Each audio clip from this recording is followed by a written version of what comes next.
Alright. Like everything is functioning again. Alright, let's see if this properly catches.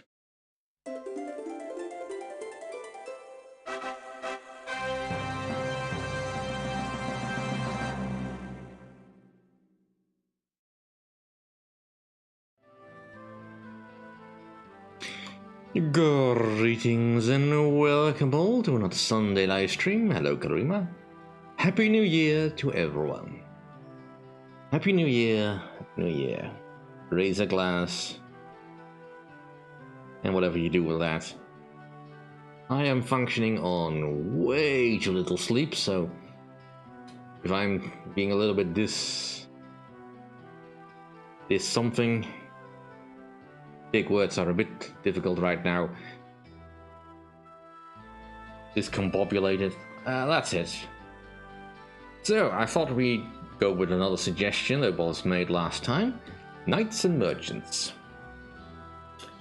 Now I will say that I have no real experience with this game because I only ever played a demo version of it way back in the day, and while it looked interesting, it also looked way too complicated for what it was trying to achieve.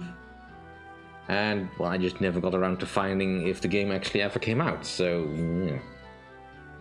This is the GOG version, so it should function fine, although stability is, well, it's something I have not quite figured out yet.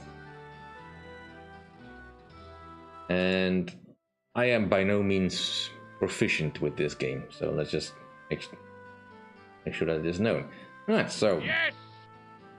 The premise of Knights and Merchants, as far as I can tell, is basically to set up an economy similar to how you do so in the Settlers, but obviously with slightly different means. So we'll start by building a schoolhouse, and everything needs to be connected by a road. Hello, Ursai, Hobo Joe. Yes. Hope you all had a good New Year's party and all that. Let's go.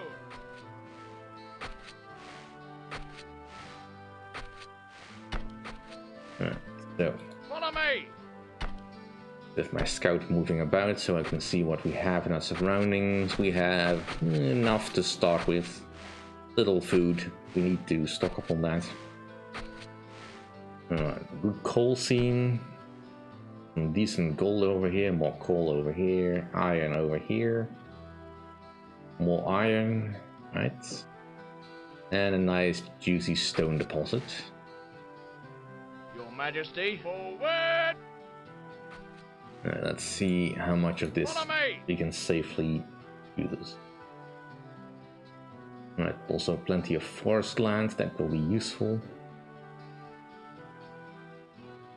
Setting up farmlands might be tricky though, but yeah, we'll manage. If I ever played Cultures, it doesn't not immediately ring a bell, so I can't say for certain, probably not though.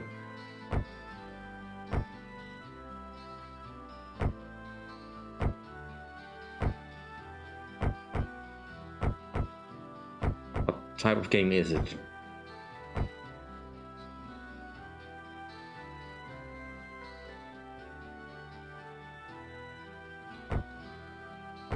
Also no real way to get the game to be moving a little bit faster.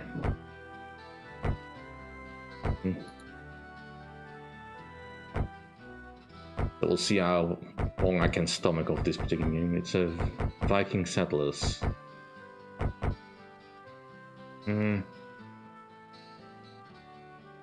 No, I don't think I've played that one then.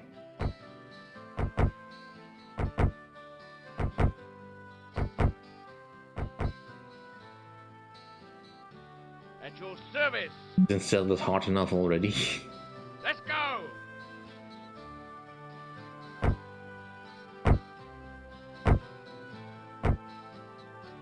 I mean, this game already showed doubles down on how hard it feels it needs to be.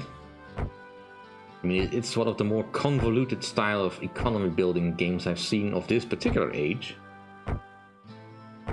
Because you have to feed everyone in the kingdom. Every serf, every builder has a food meter or a condition that you need to satisfy.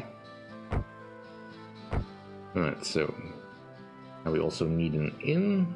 We can feed everyone.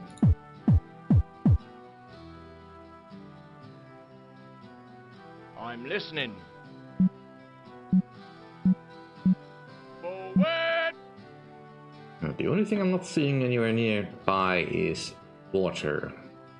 That could be a concern because that means we don't have access to fish. Forward!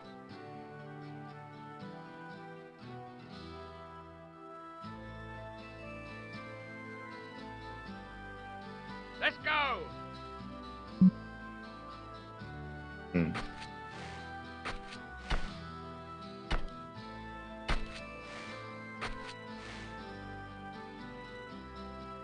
It looks like we're gonna have to rely mostly on just getting wine and other stuff.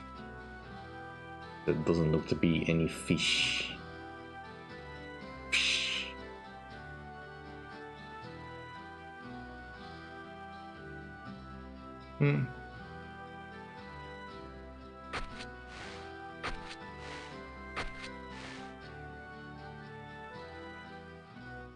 Well, it sounds interesting enough, but at present I'm not looking into any more games.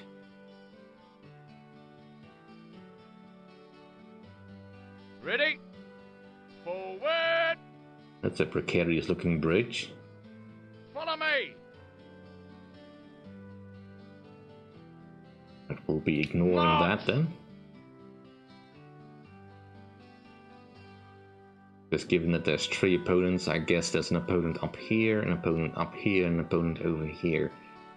I did do a little bit of play testing to see how some of the things function, and it does not appear that the enemy is really set up to do any attacking. I'm guessing most of it is restricted to the campaign. Move!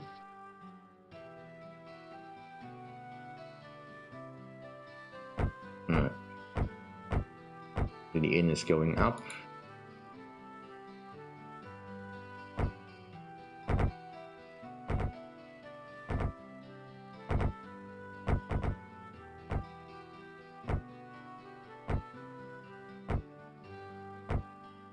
Let's get a couple extra laborers out.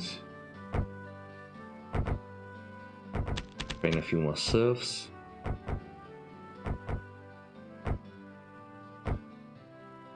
Plenty of resources, but we are completely reliant on regular farming and all that stuff, and it takes time to set up.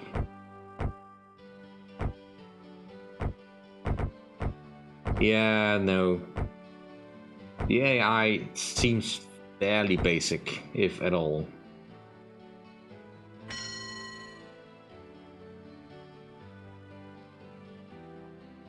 Essentially, what I saw from my playtesting is that whenever I came within striking distance of the enemy, then they would stop moving out towards me. But they would never attack my location. So yeah. Let's set up a couple of quarries.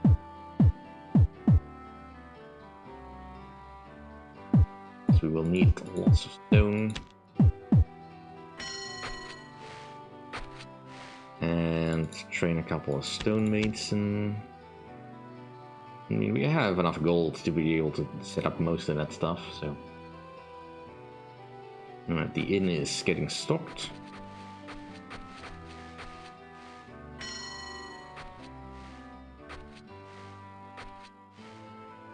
I mean, the AI is good enough to keep the troops it has supplied, but that's basically all it does.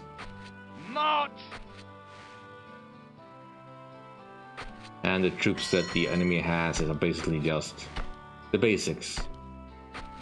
Some scouts, some archers, some pikemen. nothing particularly threatening. I mean, the biggest problem I had whenever I attacked one of their settlements was dealing with their towers. Or tower, because they always built one. And it is quite a formidable obstacle, because any projectile from the tower can kill even the toughest unit you can build in one hit. Which, needless to say, is unfair. Move! March!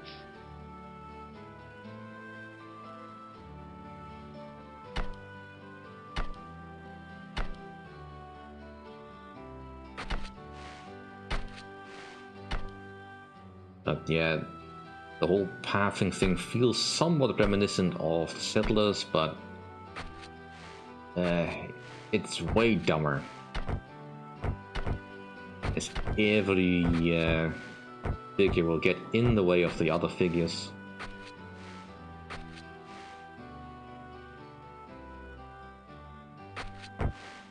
An interesting idea, I guess, but I don't think it was quite thought out as well as they thought it was. I also have no idea if this game was actually of any real popularity or significance, because as far as I know, there's really only this game, with maybe, I think, the expansion that's in this, Peasants' Rebellion.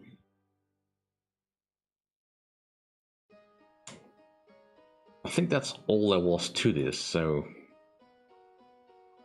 yeah. Alright, so now we can get our woodcutters. And so hook that one up.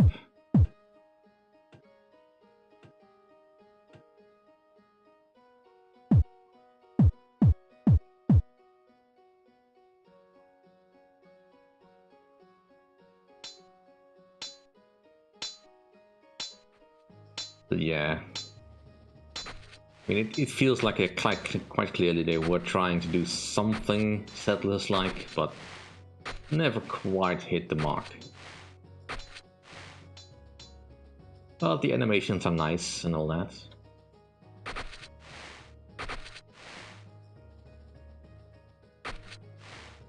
Yeah. I mean, two of those games are not like the others, you know?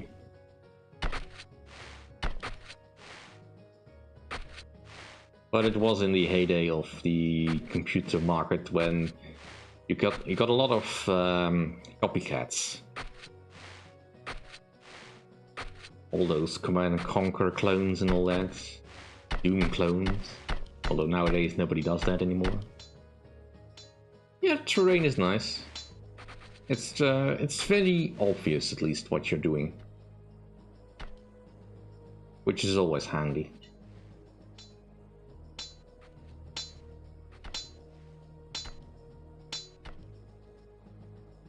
Like, for instance, I'm pretty sure these mountains cannot be carved up.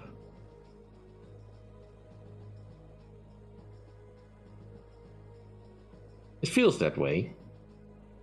Of course, with the benefit of hindsight, there are some glaring issues.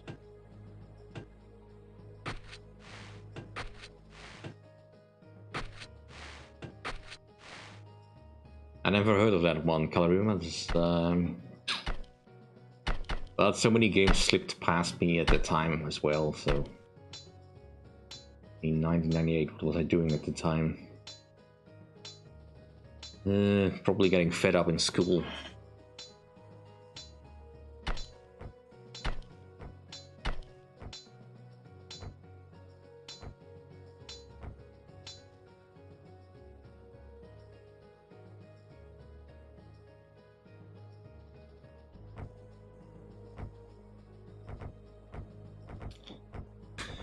Oh well.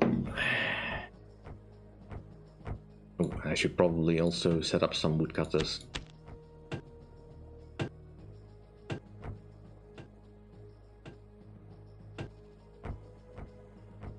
And let's train a couple more laborers.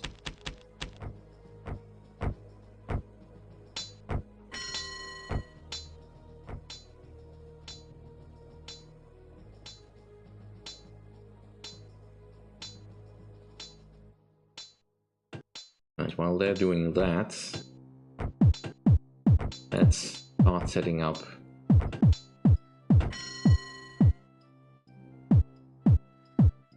some future pathing.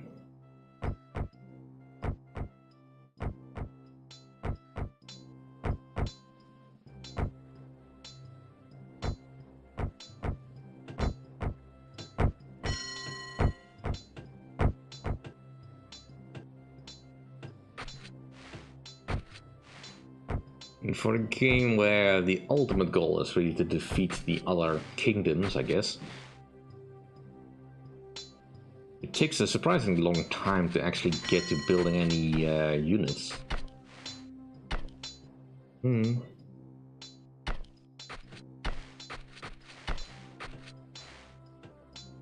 Alright, have fun, Kalarima.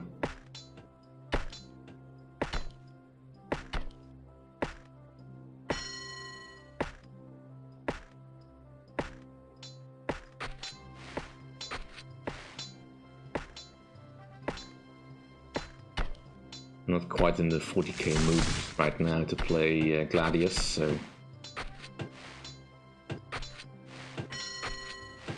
Plus I don't have the Sisters of Battle DLC anyway, so...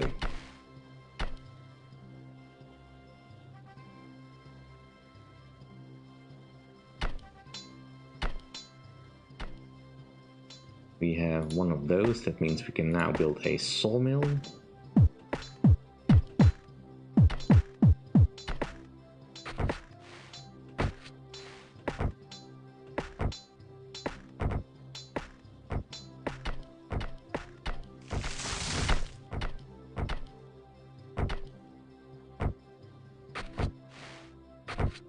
And that means we need a carpenter.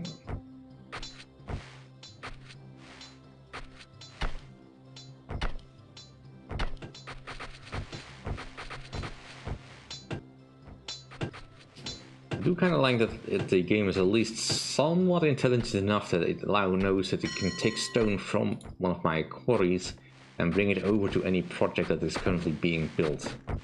And doesn't require that the stone first go into a storehouse and then get distributed.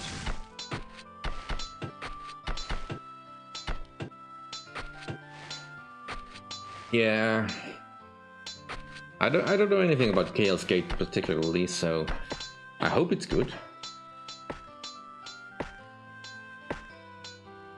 Seems like this will be a good year for 40k games overall.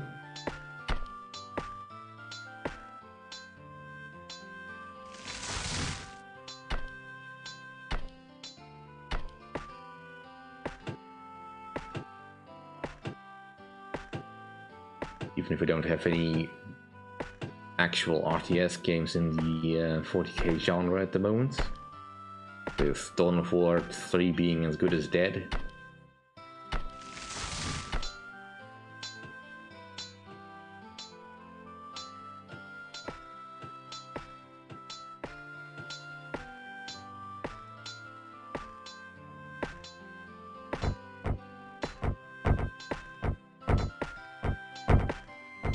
Pretty really. As I understand it, the game isn't, strictly speaking, bad.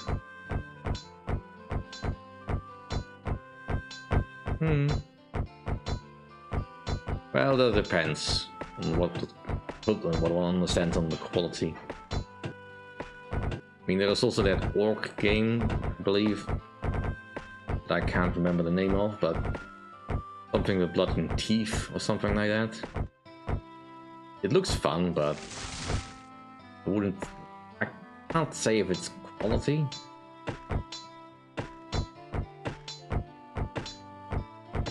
Right, we have a sawmill, and that finally unlocks the farm. Which, considering how important food is in this game, I think could be unlocked a little bit sooner.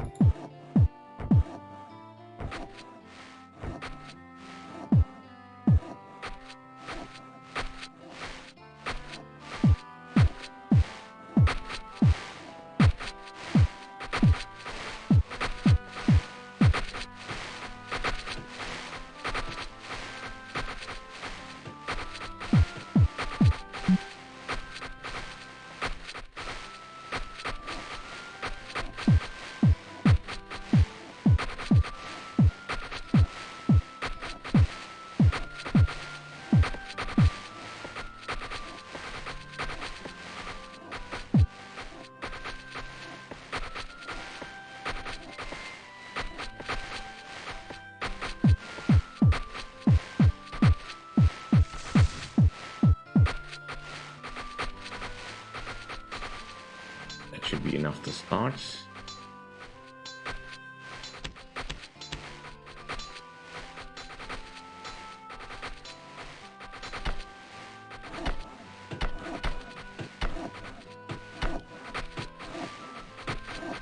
Now, Kalarima. I know the reputation of the game.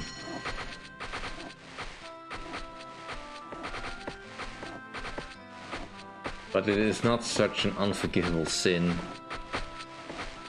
that it needs to be completely forgotten.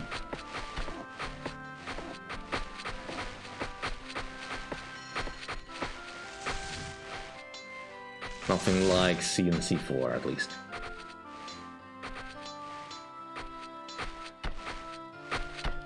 Yeah, I'm in no rush to buy Total Warhammer 3. Certainly not before at least all the DLC is out and all the factions are available.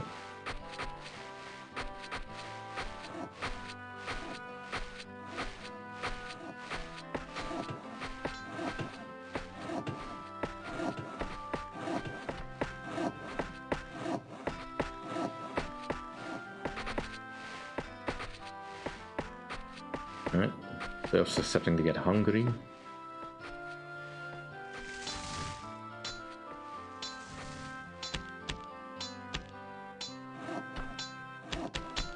Get a couple more down.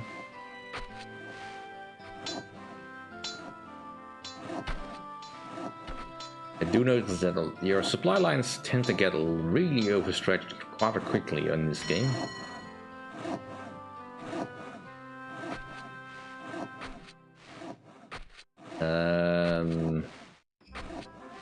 I don't know.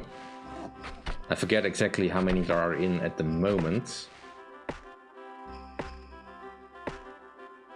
You know, it's all the Chaos factions, High Elves, Wood Elves, the Empire. Did they add Skaven in yet? I don't recall Skaven. I'm sure they'll find some sort of loophole to put them in.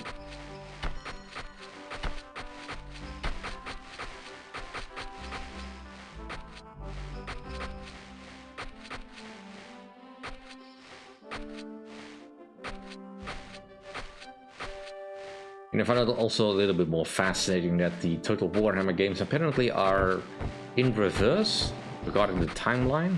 As in, the first Total Warhammer game is actually near the ending of the storyline.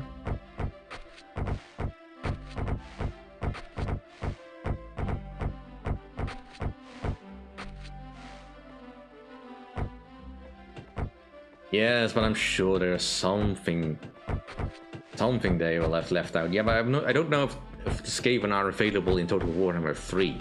Is more the point. I haven't heard mention really of them, or anyone seeing anyone play them, because everyone was playing the Chaos Demons factions, and that's demon that you can customize yourself for the most part. And of course, Cathay. Everyone was playing Cathay.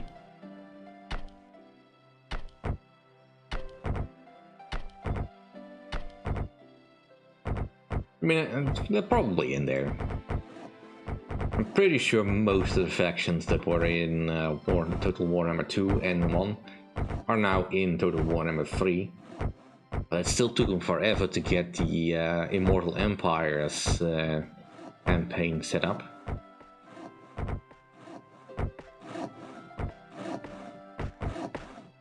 Which didn't bode well. But well. That's really neither here nor there, because I wasn't really interested in playing that game all that much.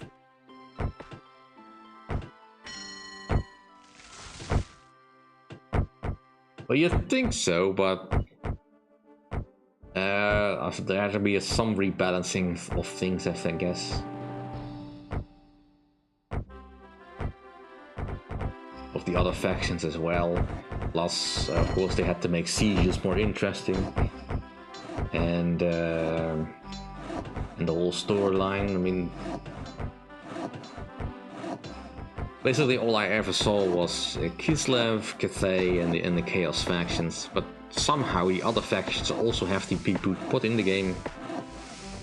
And I'm not entirely sure how they did that, because that means either shrinking the map, because otherwise it would just be too big, or excluding something.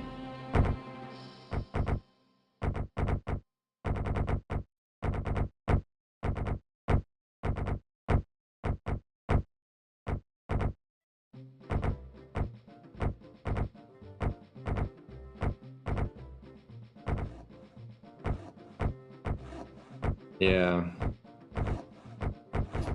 Alright, so now we can get a mill going.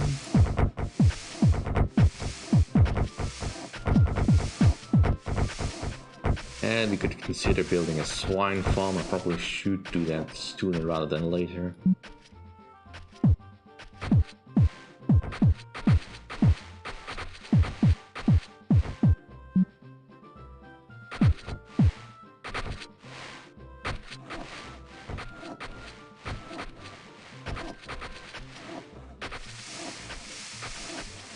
It's not entirely wrong, but I wouldn't say they are pulling a Crusader Kings.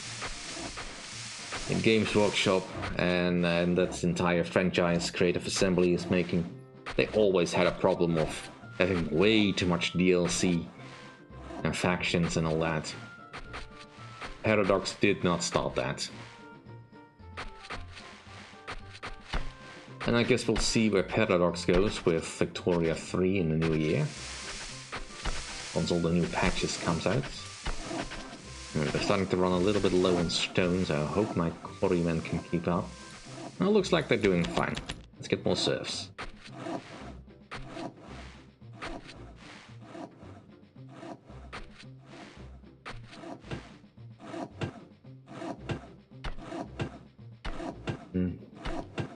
We need to get the gold mine going. And the coal mine. Where is the gold again? Down here, isn't it? Yeah.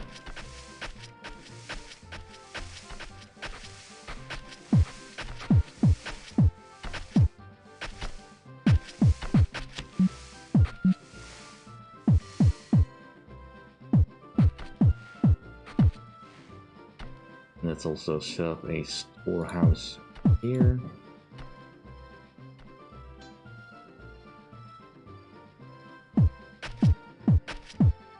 Oops.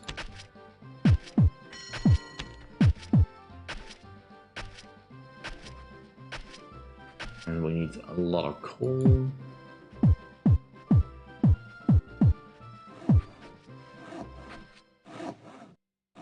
So let's set up some miners.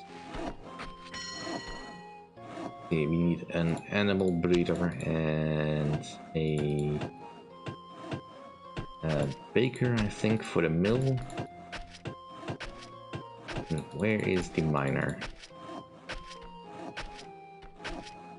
I just went past it, didn't I? There it is.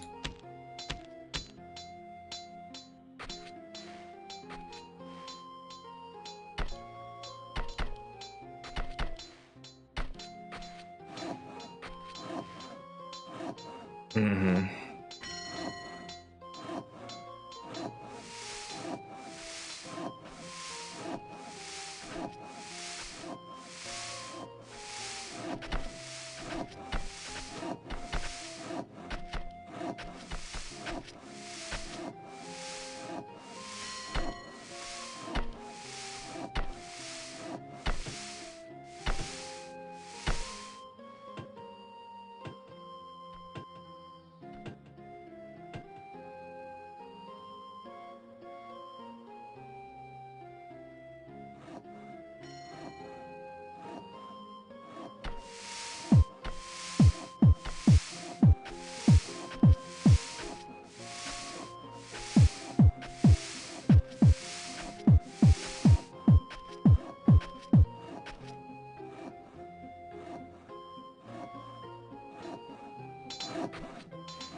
take it you don't particularly like the vampires?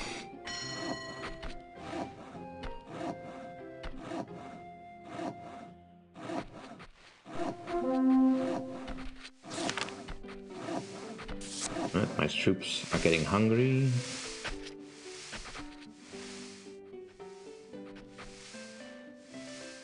There is my troop. Your Majesty. Just Let's down. go. Well, it's easy to forget about Bretonnia. They're off in their little corner doing their own little thing. Being French-ish.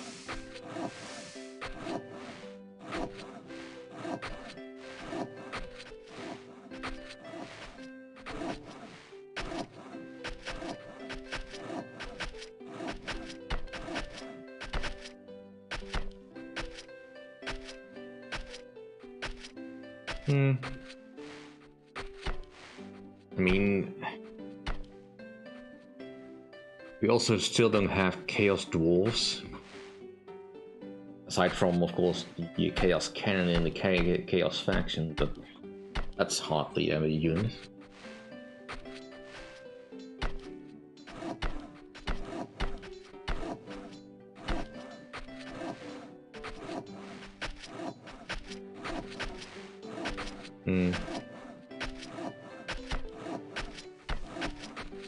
But I should say there's always plenty to work with in those games.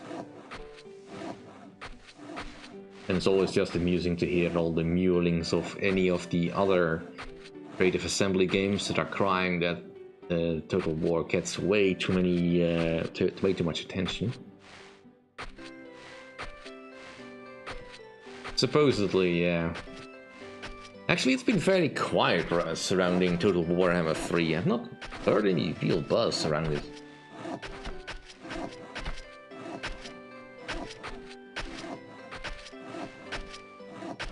Which, yeah, I suppose they're working hard and all that, but it feels weird that there's just no word of mouth of anything happening over there. At least not that I have noticed in any of the circles I go around with, and there's plenty of Warhammer fans on the Discord forums that I am part of. Oh well. At the moment, most of it is just centered on either Darktide or those kind of games. Yeah, I get that. It still feels a little shitty though, that all the historical games are just seemingly forgotten.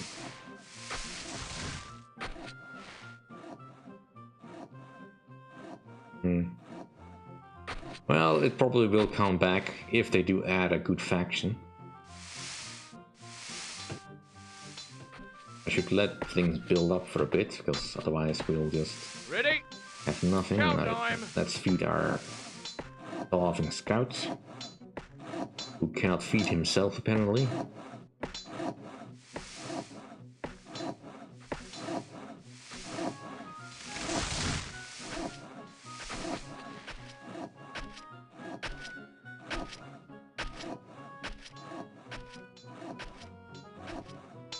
And we do have plenty of stone, it's just all here.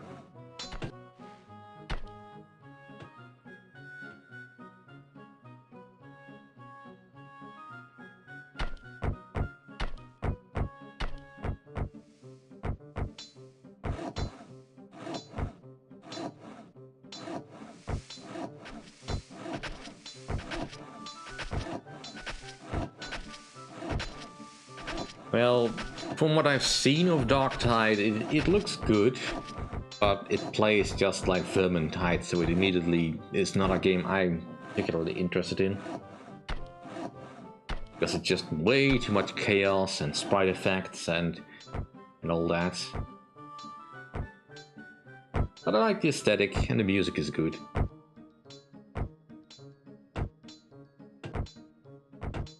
Yeah. I dread the future of games development at this point, especially with all the big mergers happening. Supposedly, if the Microsoft Activision Blizzard deal still goes through. Who knows who Ubisoft will be selling themselves off to.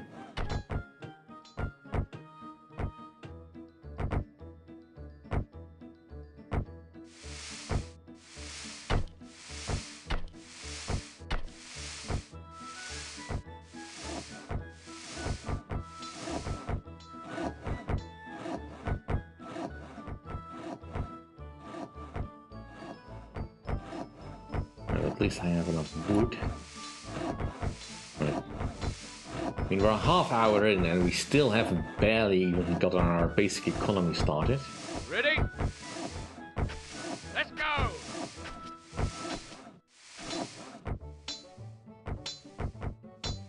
I mean, all signs point to that, yeah.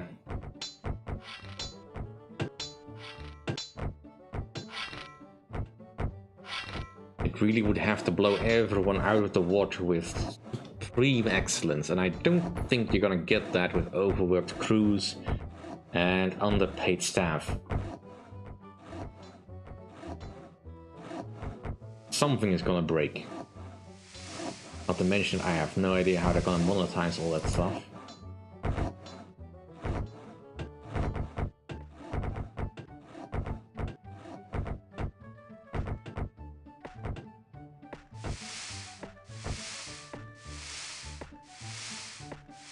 Well, NFTs have been dying essentially since the start of last year. So nobody ever really thought they were going to be the next thing except for Square Enix. Well, battle passes are still something, eh?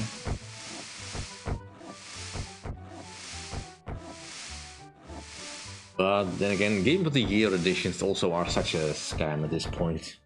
Almost.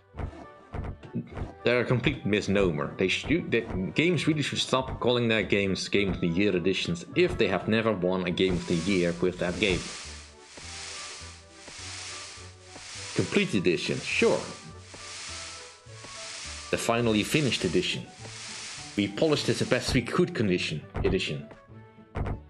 But Game of the Year edition? I'm listening. Right, let's see if we can find an enemy and not have our scout die. Ooh, water. March! So we can get some fish. Fish. Follow me! Follow me! Follow me! Although this water doesn't look particularly lively, and it doesn't probably got fish in it. Oh, look at that, here's some enemies. All standing about. They have been standing there this entire game. Follow me! Not moving a single inch. The economy behind it, of course, is working fine, but... Right, so we have the windmill. Now we can finally build a bakery.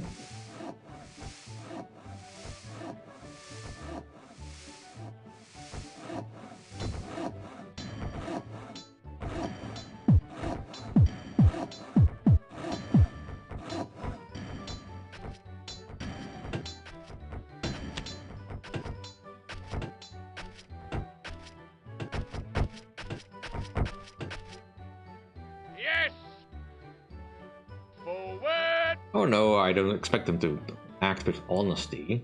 Move! I just figured their marketing departments would not commit suicide when complete editions and Game of the Year editions are just such rubbish. Move! Move!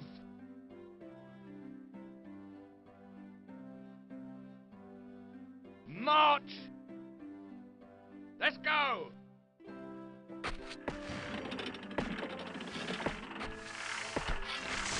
But I should also probably get the butchers up.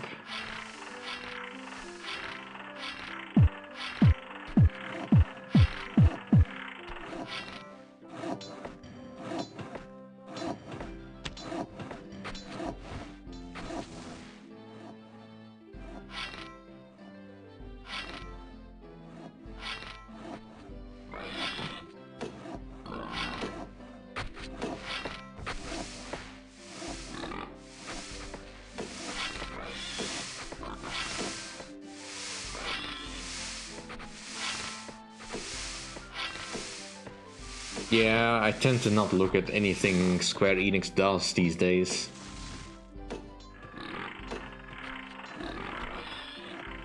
Most of it is just not worth anything. At least to me. I mean, I'm sure their Final Fantasy franchise is still good, and the Kingdom Hearts games are still incomprehensible, but it just doesn't appeal to me all that much. I mean, look at me, I'm still contemplating going back into Fallout and all that. I have plenty of games I can still work with.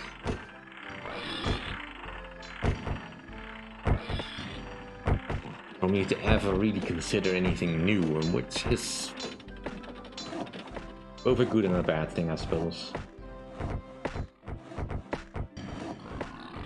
Right. Let's get a metallurgist.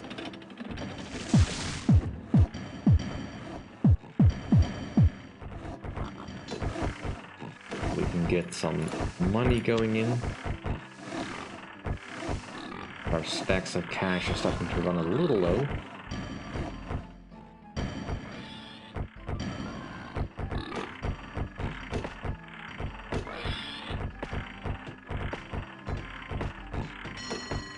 Yeah, I don't need to update my time zones.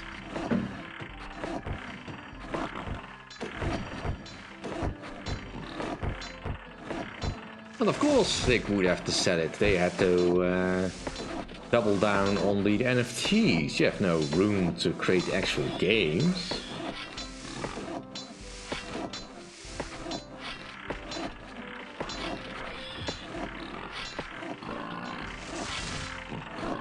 Yeah, I don't know who is in charge of that company that was so swayed by the whole NFT stuff.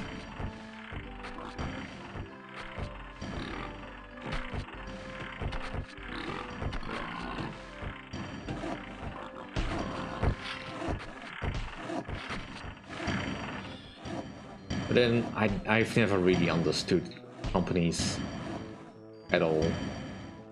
They seem to be doing such backwards things.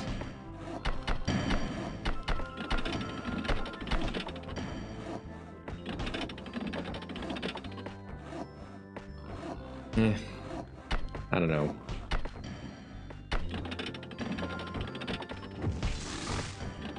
Maybe this will finally be the year when the workers rise up, seize the means of production, and bring down the capitalist system.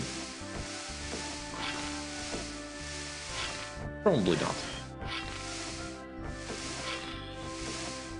Yes! Forward! Where is the Follow next me. one? Follow me! I'm probably gonna Let's try go. and see if I can build up a force Follow me! and attack one enemy. Right, so there's blue, Let's go! still standing in perfect formation. March!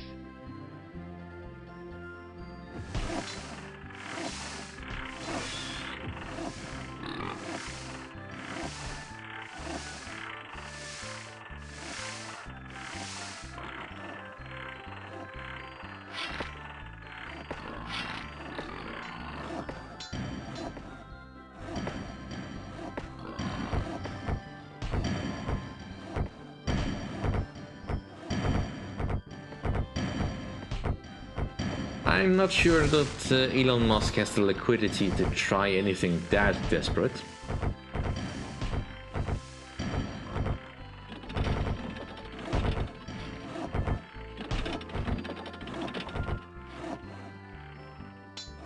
Right.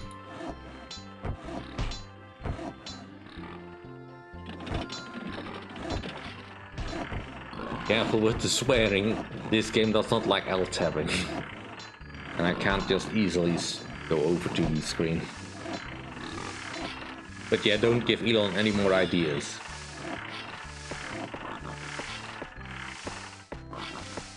He can barely handle the ones he's already got on hand.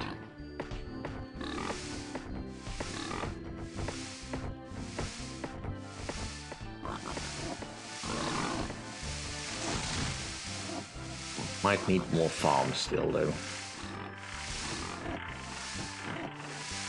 But it is kind of nice to see that these 4 farms are working together to end to all the fields. Twitter is hilarious, but probably not for the right reasons. I mean, the whole thing with Andrew Tate and Greta Thunberg was also hilarious, but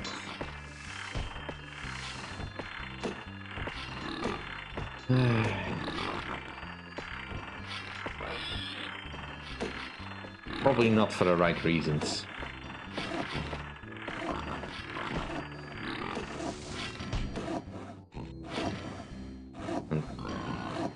Right, we should probably get a tannery somewhere. I want to cover all the area where I have all my trees. And I don't recall exactly what goes into a tannery. Might be a carpenter. At least I don't think there's anything else. I had to compress a lot of the things. Alright, we have pink over here. Your Majesty. Right, our scout can go fall back. Move!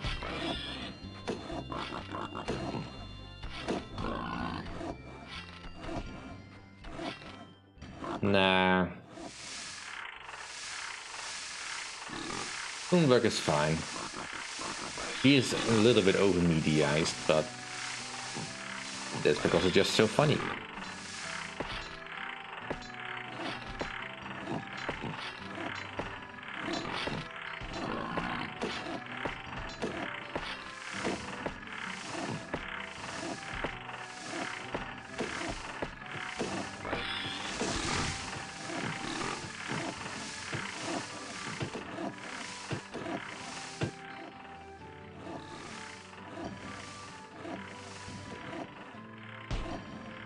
But Twitter is not worth anything. That's more the problem. So paying anything for it was foolish enough as it is.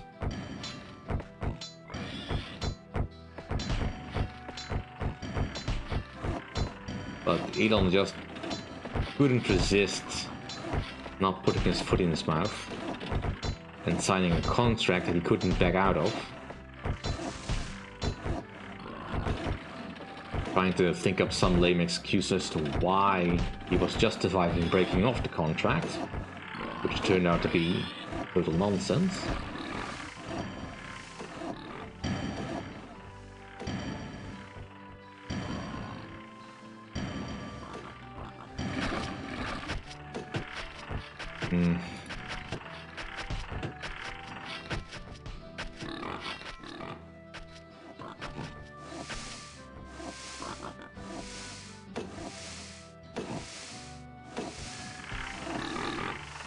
Plenty of piggies.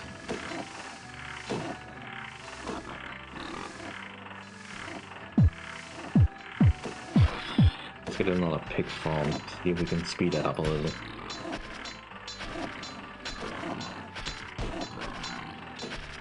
At least we have got gold coming in now.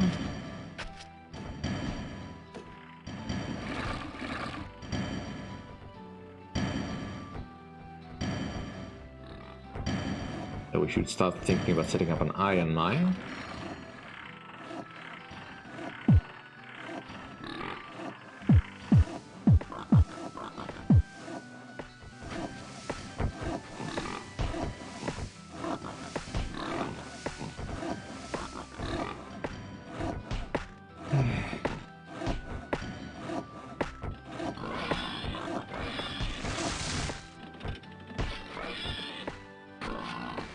Yeah, they're not even good memes, even.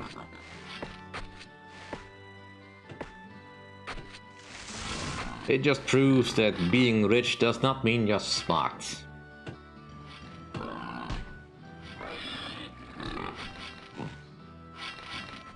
Right, this needs a butcher, right.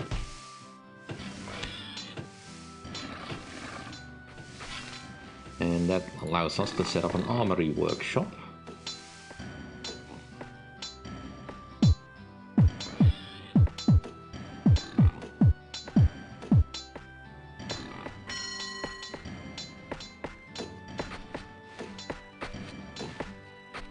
got plenty of bread. We probably need a few more serfs because we are starting to really overstretch our economy.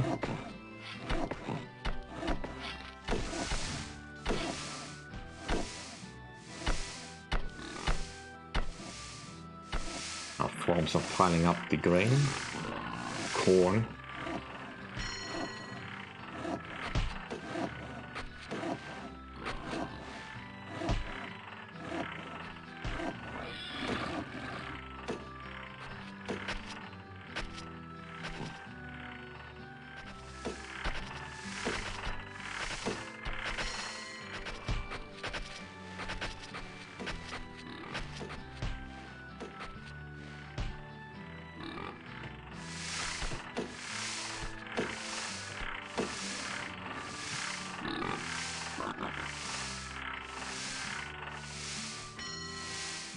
Oh, how is it getting profitable then?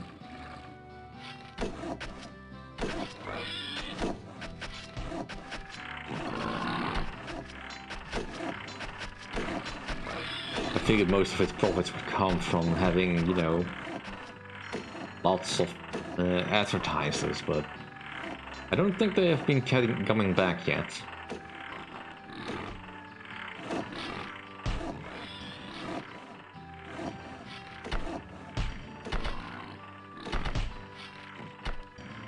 Hello, Bloodly Shiva. Yep.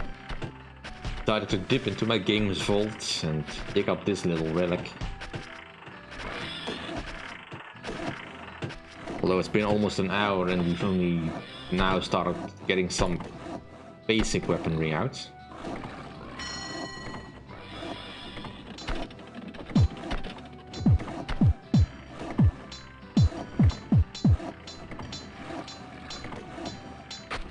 This requires a carpenter.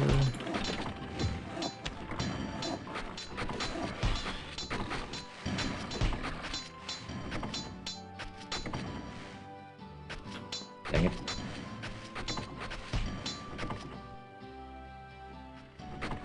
Apparently there are.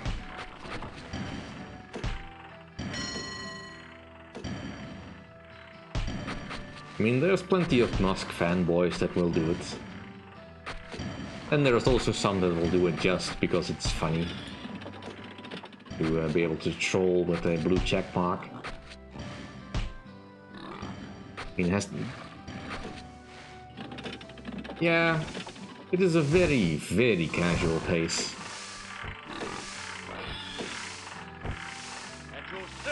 But even the settlers had a slightly more quicker progression, I guess you could say. From what I had to go through just to get basic iron mining and smelting set up.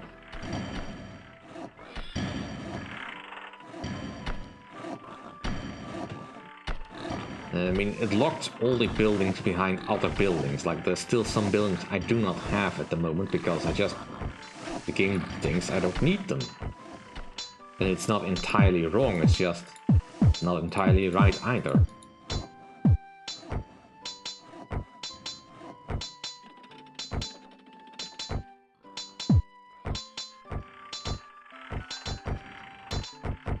This also requires a carpenter.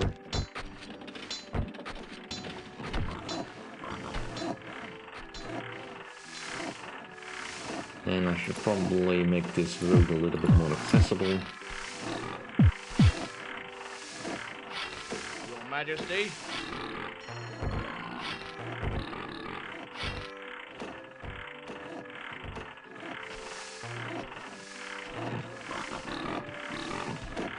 Finally, we're getting some sausages.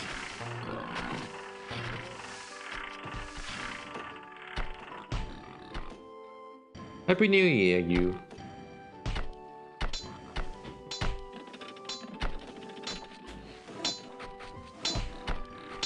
But you do get a tax write-off because you're losing money, I guess. I mean, the former president of the US has already shown that you can be an expert at that.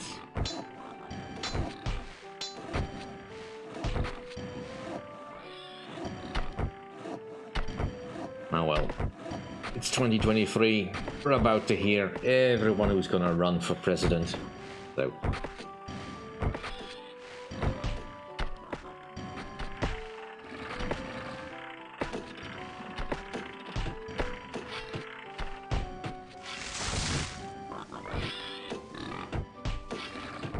That's a lot.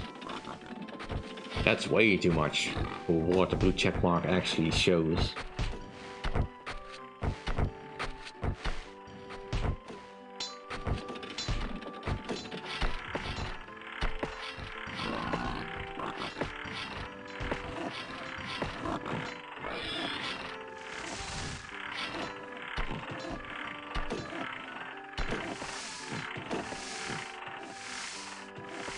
Looks like everything is churning along just fine.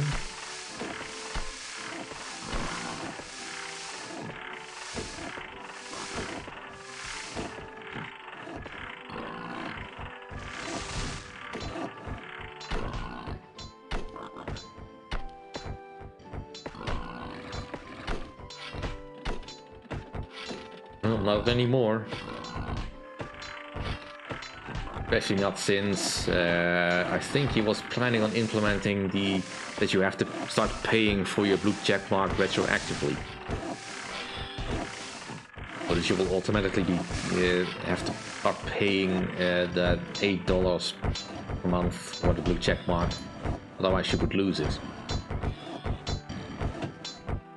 Which doesn't sound like it would be very conducive to, you know, retention. Let's just get some longbows out.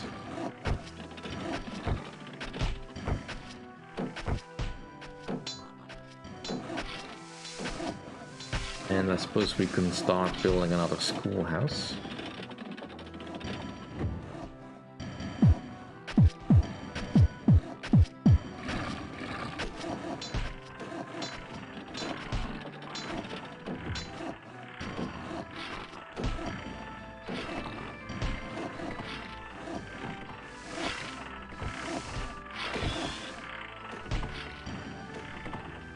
Yeah. Good thing Elon is so easily swayed by people he perceives as being better than him.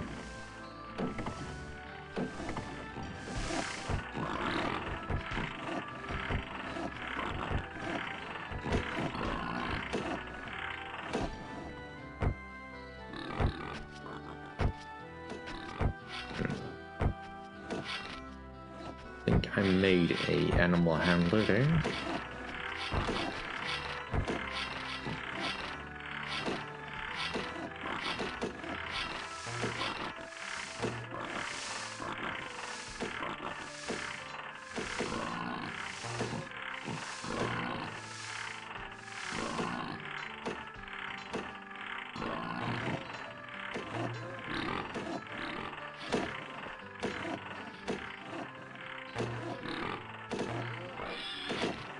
Did I not make a miner? Getting harder and harder to keep track of everything. See, I have 3 miners. So I definitely need another one, yeah.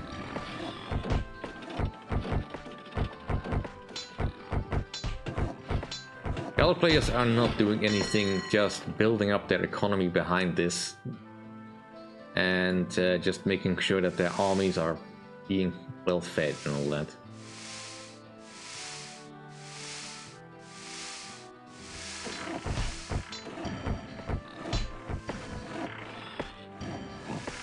But I don't know if it ever was different.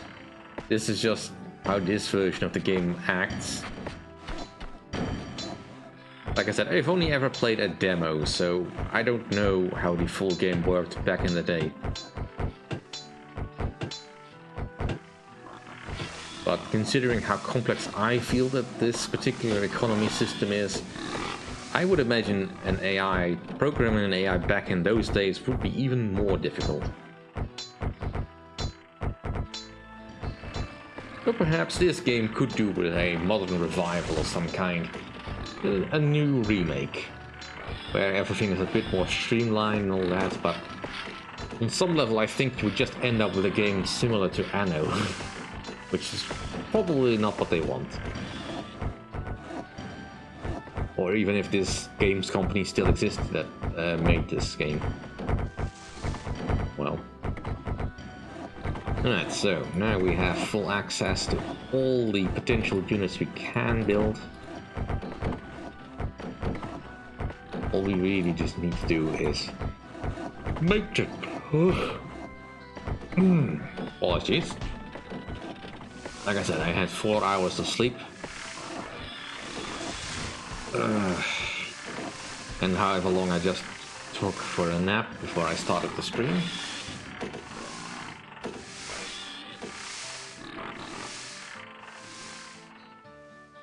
But it was a good night. Watched a silly movie with friends.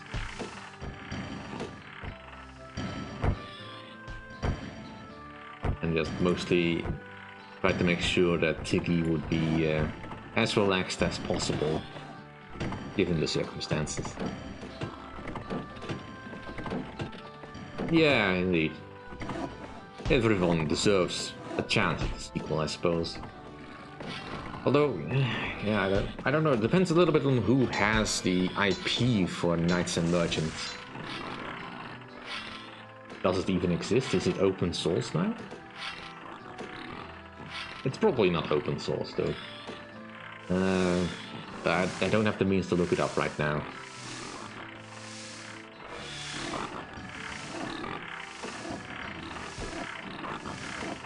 But it's certainly a very interesting thought.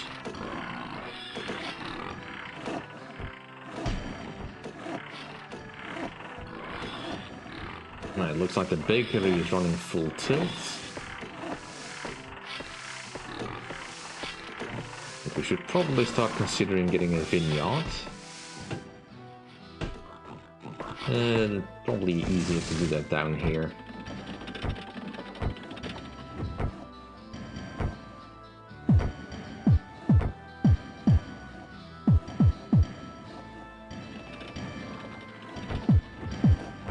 I'll assume for the moment that a vineyard works on the same premise as a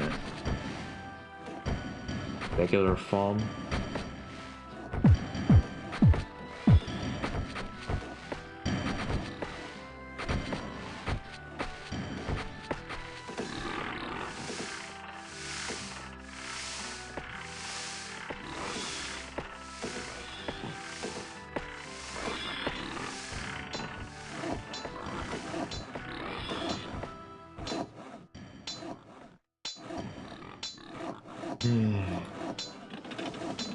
And of course, people just cannot stop playing with the fireworks.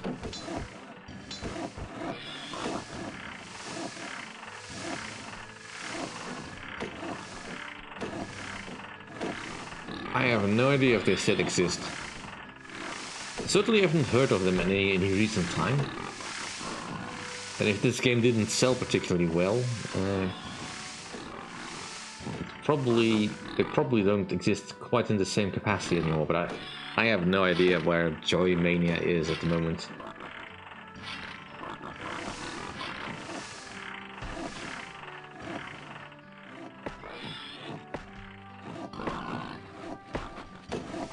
Right, we need a iron smithy somewhere.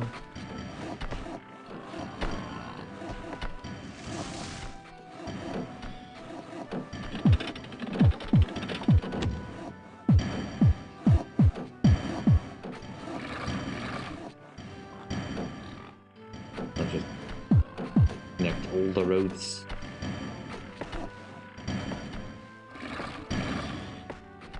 We have some stockpile of coal.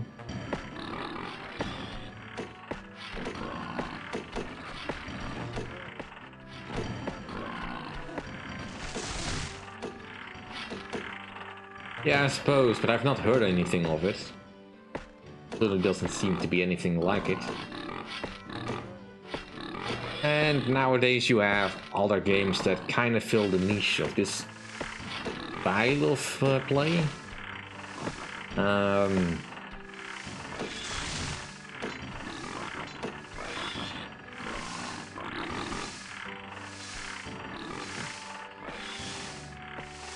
There's plenty of medieval life simulators.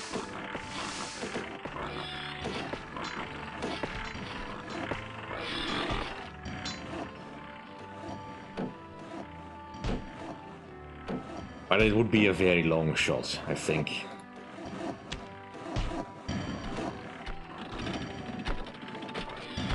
You need a farmer. This isn't finished building yet because roads are more important.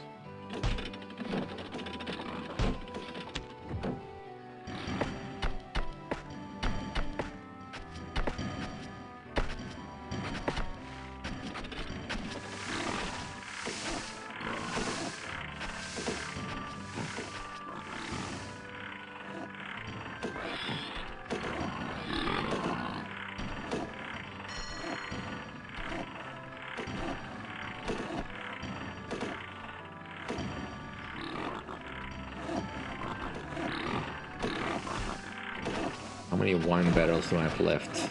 8. Definitely time to get the vintners going.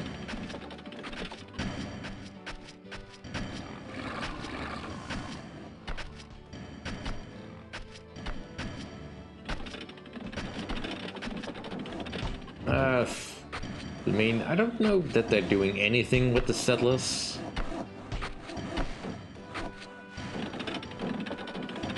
Or if there's anything left of the old blue-eyed crew.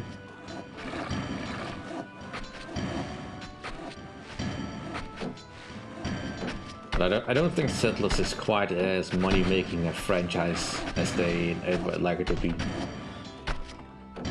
Or you would get stuff like the Settlers Online or something like that.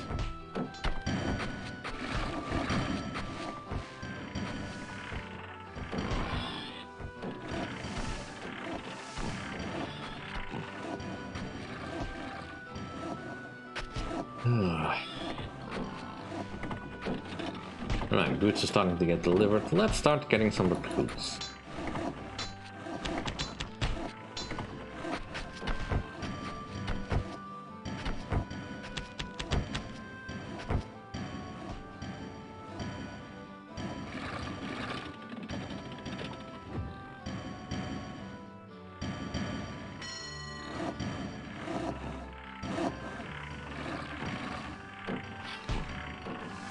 It will take us a little while longer just to get metal stuff going.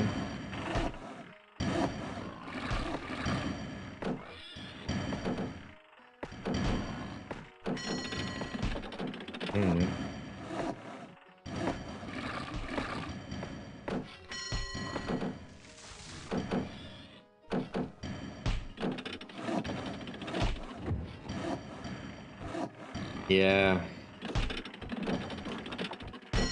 Possibly, but then again, this is Ubisoft we're talking about. But supposedly, they are still working on the Good and Evil, Beyond Good and Evil sequel, which is now in longer development than Duke Nukem Forever. So, yeah. If there's any company I trust to mishandle their franchises, it's them. Because nobody deserved that.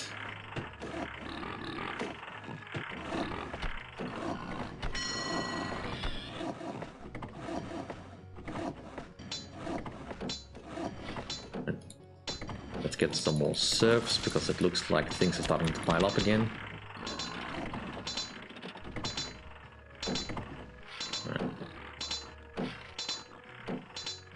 And we just wait until the rest is delivered.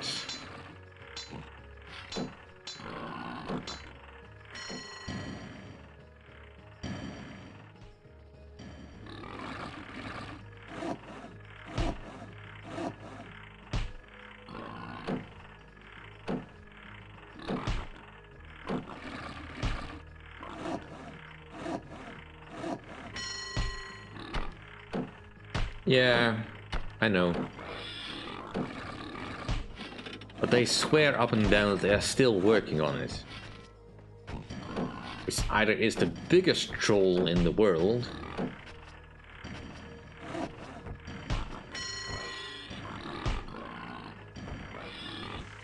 or just the biggest bit of wishful thinking I've ever heard.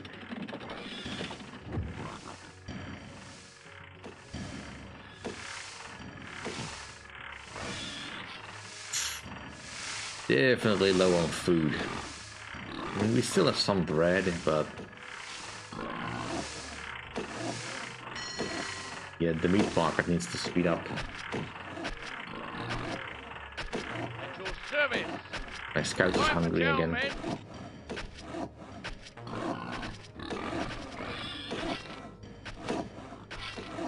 Hey, now Calorima, I understand the joke. That's not fair of the French. Ubisoft are in their entire own class of failure. Nothing to do with them being French specifically.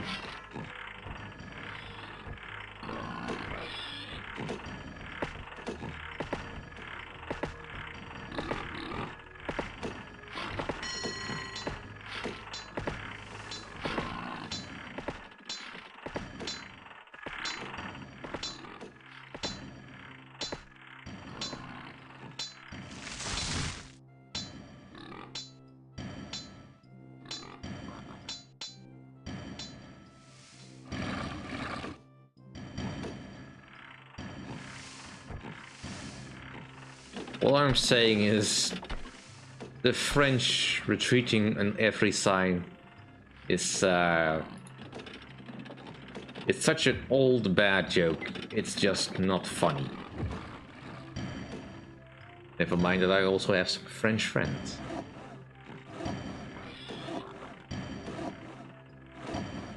No. I don't think that's the case.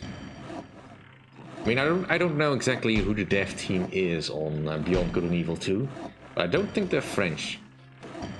I don't think the team is French.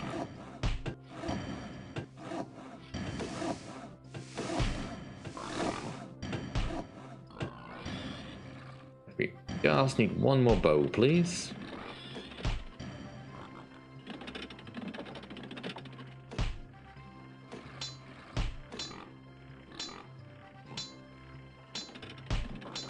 Let's build all of them.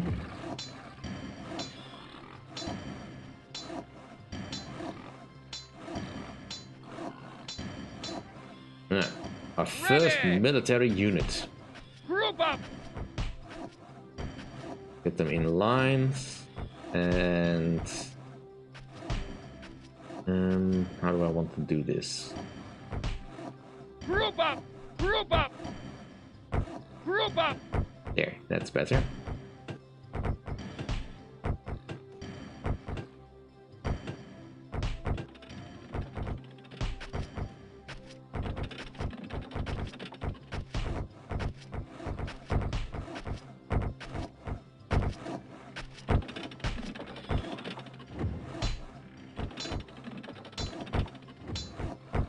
Let's get a couple more suits of leather armor. More longbows.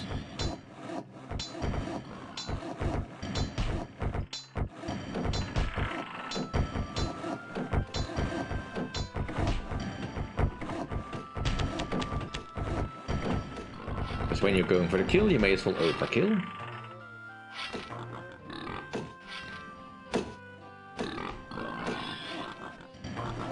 Everyone forgot everything about French history. I mean, aside from the disasters, of course, you should never forget about Napoleon. You know, France at any other point in time when they kicked the English ass. Aside from that small period in time where they had to share land for 100 years. But they didn't retreat.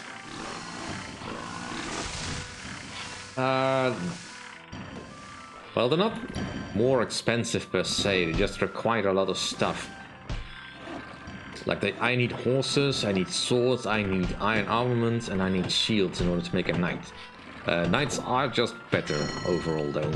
They can steamroll almost anything they have up here, but it takes forever to get anything over there. Looks like they're getting fed.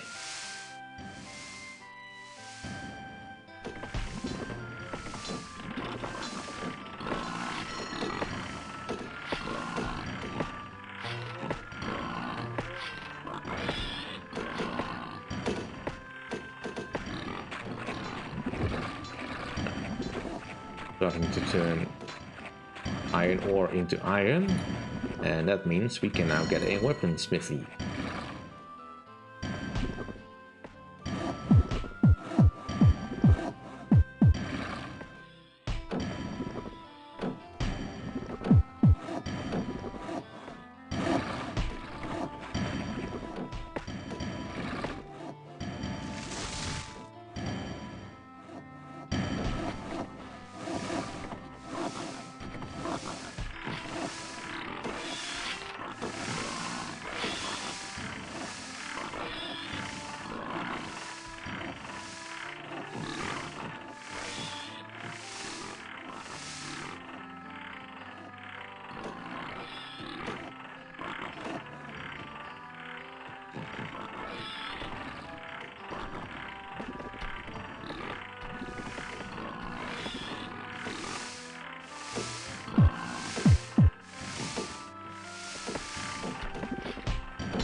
Yeah, I do suspect that the enemies do have a slightly cheaty AI.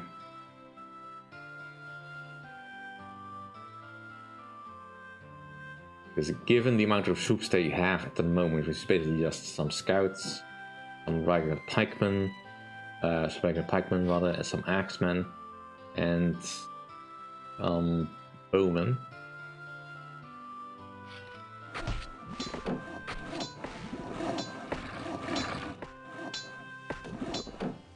They should have run out of food ages ago, but for some reason they have not. Now, of course, they do have farms and all that, but their farms are not laid out any more efficiently than mine. They have not built any new storehouses. So unless I've just overbuilt my serfs, which I don't think I have because of all the logistics that I'm trying to solve.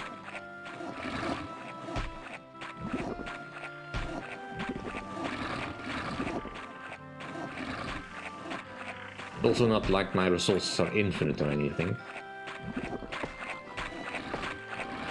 Because these mountains will slowly drain off their material and then you have to build somewhere else.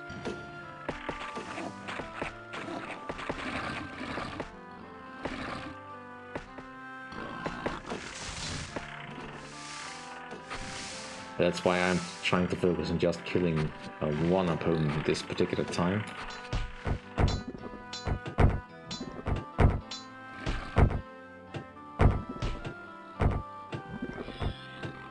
I might need another coal mine.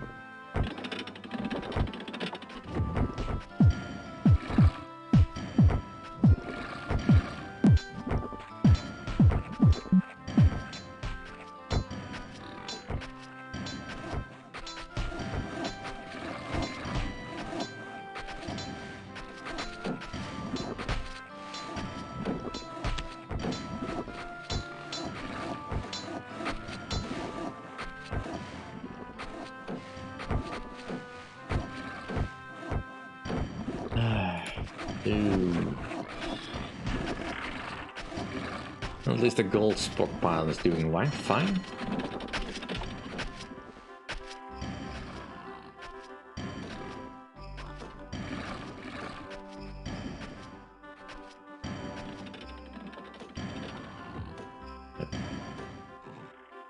Definitely think we need more wine.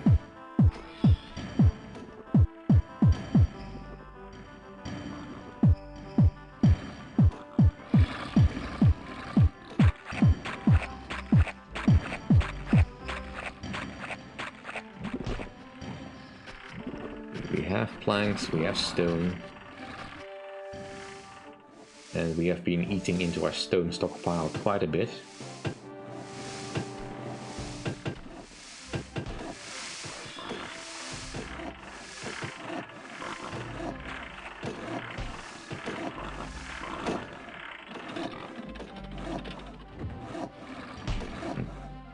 really stockpiling all that much flour or grain. So it can't really justify building another mill.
Almost still producing at full tilt.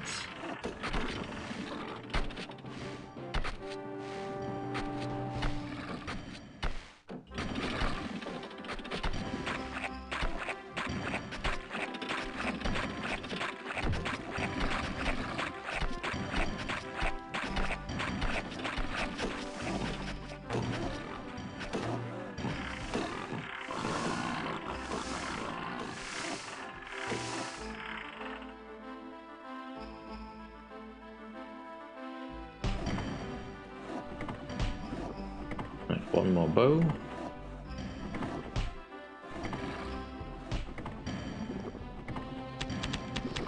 Let's do the initial sortie then. Ready! Group up! Group up! The condition is fine enough. Let's move forward.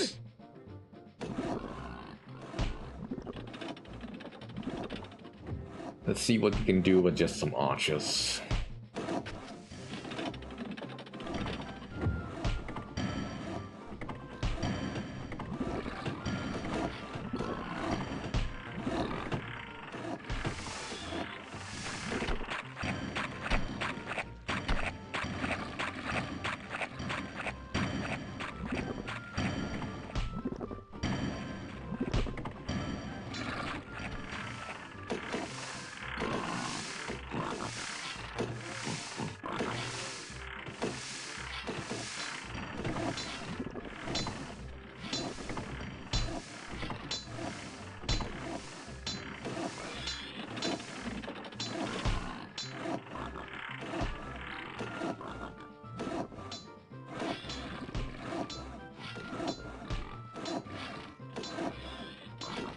Yeah, I can understand the feeling.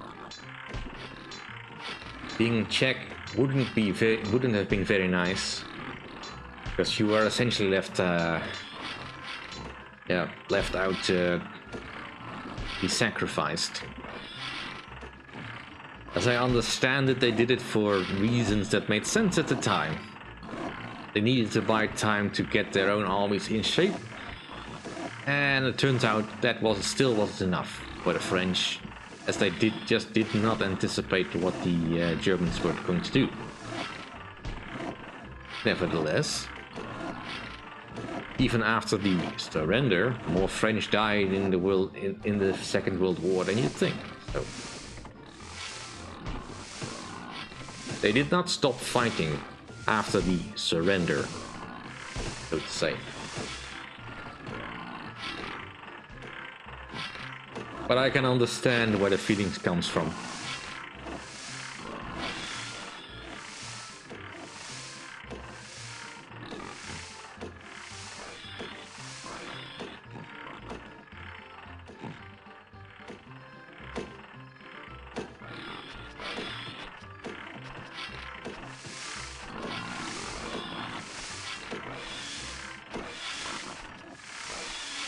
Not exactly. They were hoping they could buy time with it. They were hoping that if Hitler was just satisfied with the Sudetenland and then with the full annexation of Czechoslovakia, that he would just be busy enough with that he would not consider going after anything else for a bit. A miscalculation, sure, but a fair one to make at the time.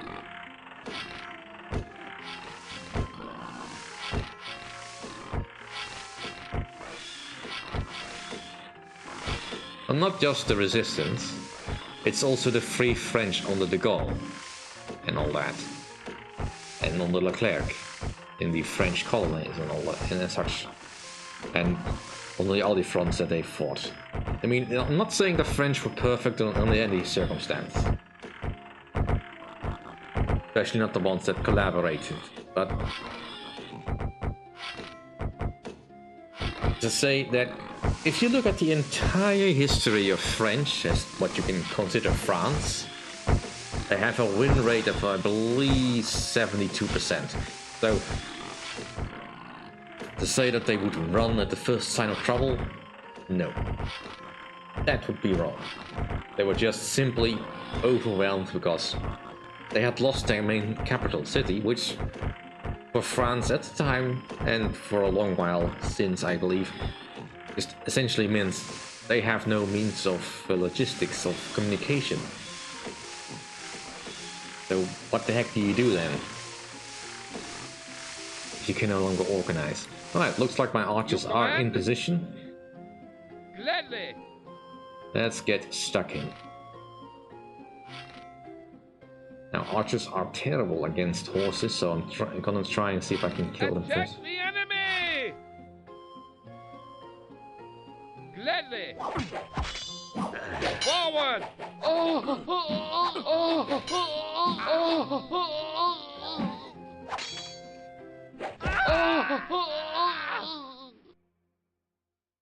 At your service.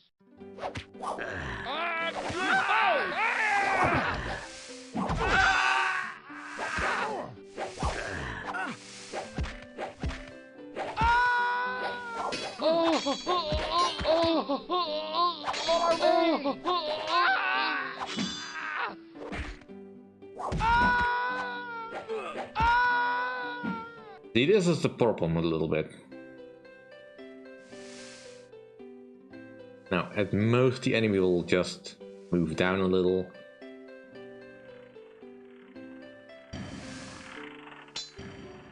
Yeah.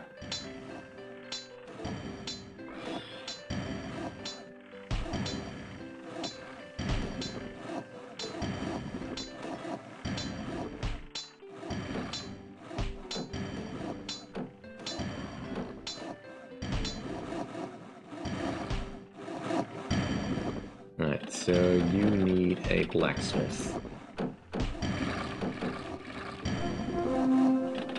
I'm aware that the house is not occupied. I hadn't heard it was finished yet.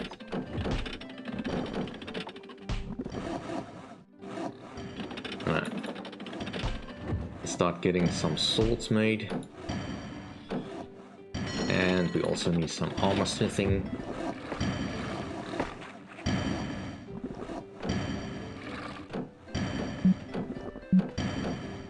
Can't build it there.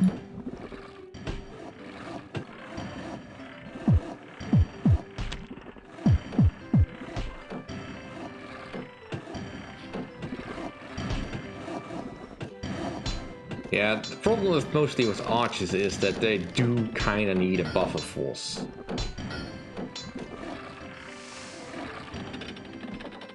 But that's essentially the frustration I've been having. I mean, they may have done better against the Axemen or the Lance Carriers, but it's the horses that need to be dealt with first. But even after this, these troops are not moving. I am defenseless. I've not built a single defensive tower or really have got any effective army. Nobody's moving. So yeah.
Yeah, I have no idea how to solve some of these logistics problems.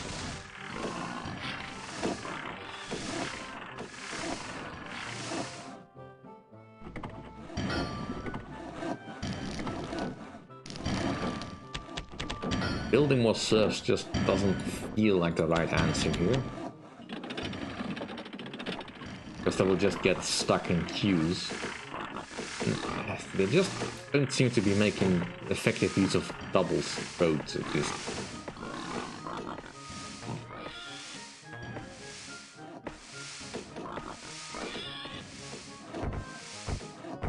I mean, I kind of wish I could upgrade the serfs to have a handcart of some kind.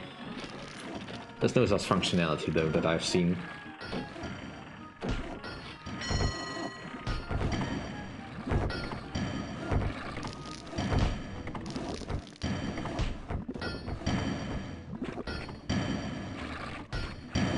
Although the coal is starting to get noticeably lower in this region.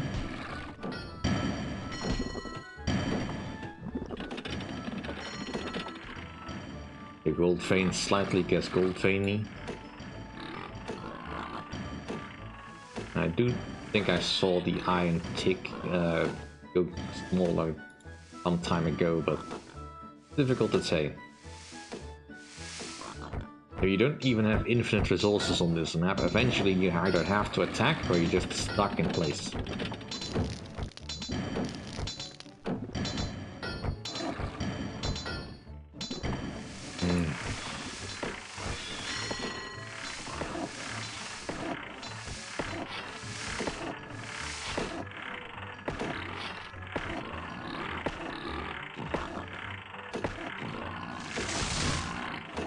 Well, at least it looks like we're getting some stockpile of food finally.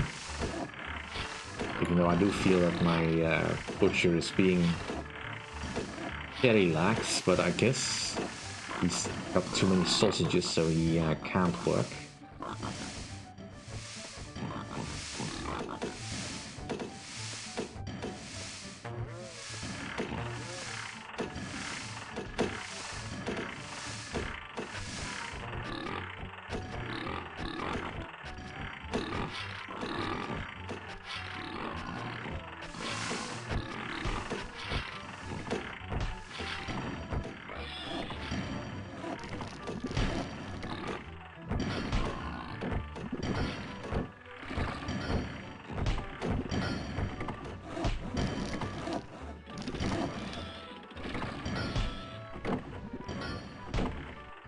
This requires another blacksmith.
Yeah.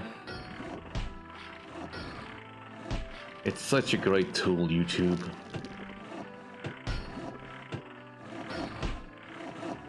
Well, that's the worst it does.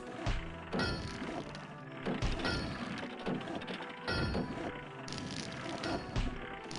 mean, it's already predatory enough. But at least the channel has done fairly well over the year. I mean, we're about 3,500 subscribers. The views are still holding steady, so that's sort of good. Of course, January tends to be a very lean month in revenue, so there's that to look forward to.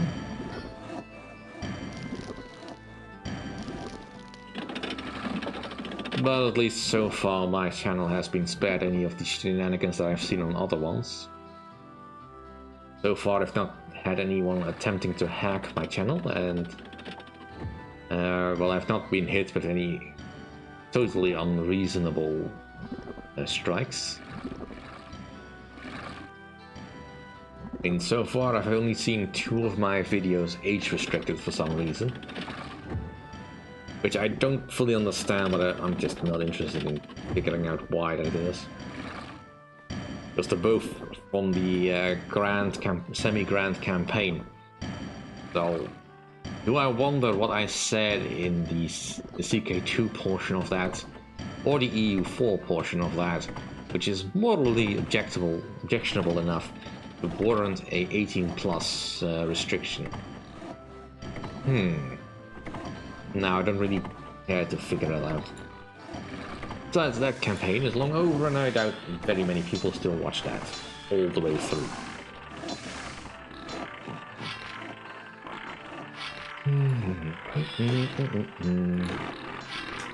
But it will be a year of new beginnings, as so many series have come to an end. I mean, now with the I mean, technically Ground Control hasn't quite finished yet, I believe, but that is about to end.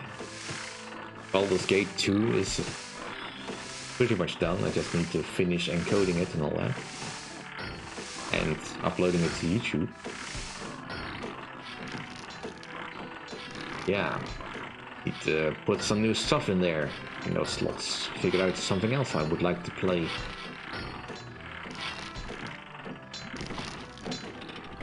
Well, in one of those slots at least I already have something else I can play, but that one will remain a mystery until it shows up suddenly. Ooh. And yeah, Lich King Battle Mage. I mean, we're getting ever so slightly close to the end. I mean, it'll still take a fair amount of time to finally get there.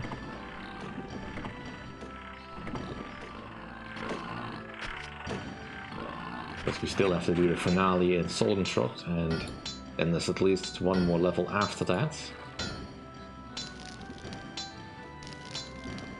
Well, I hope you enjoy it, Hobo Show. I certainly enjoy my time with Divinity Original Sin, although I will not dip into it often because it's such an involved game.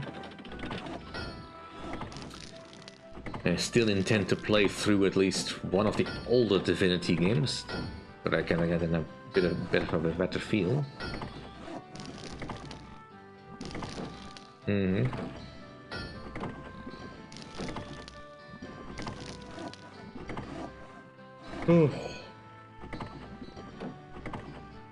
mean, there's so many CRPGs that I still have to get into, really.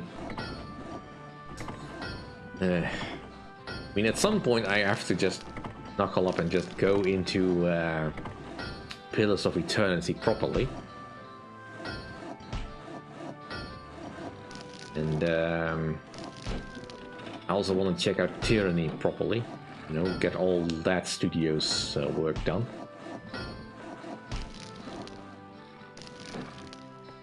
Well, Divinity OS 2 is probably better, but better in different ways after all.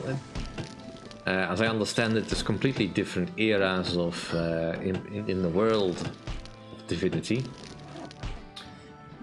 And you're playing a completely different premise. Yes, I believe you start as a sorcerer, so yeah. I mean, as much praise as I put on Fallout, for instance, as an original CRPG, I have never actually finished a game of Fallout 2 because of circumstances. Just never could get into it.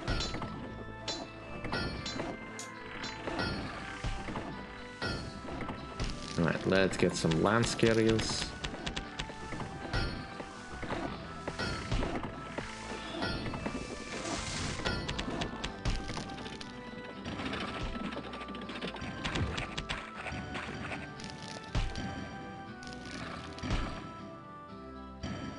your service. Yeah, I understand. Form up. Form up. Form up. But I still want to see what they made, because it just looked so awesome. And an interesting premise is that you actually start as the bad guy on purpose.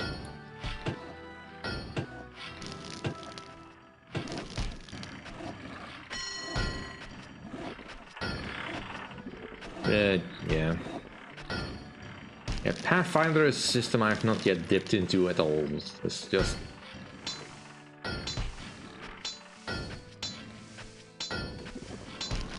I hear it's good, but it's just completely alien to me, and I have not found the time to go find out what it's all about. But then again, I've also not quite finished with any of the other games set in the Forgotten Realms. Like the Icewind Dale games I have also not yet touched, because they just seem so daunting.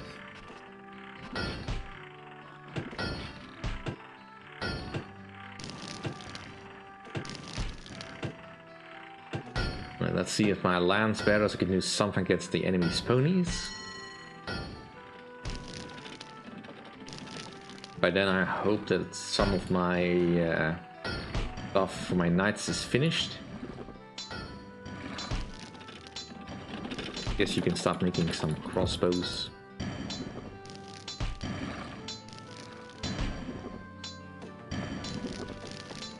What do I need for crossbows?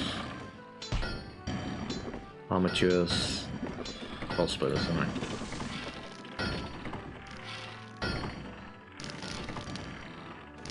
I'll let you finish this particular batch first. Dark Eye, I don't think I have.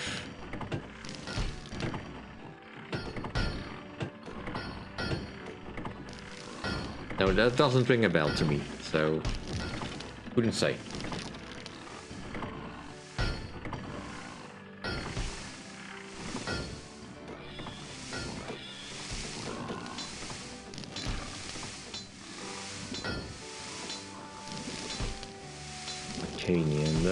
I'm sorry, no. Doesn't ring a bell.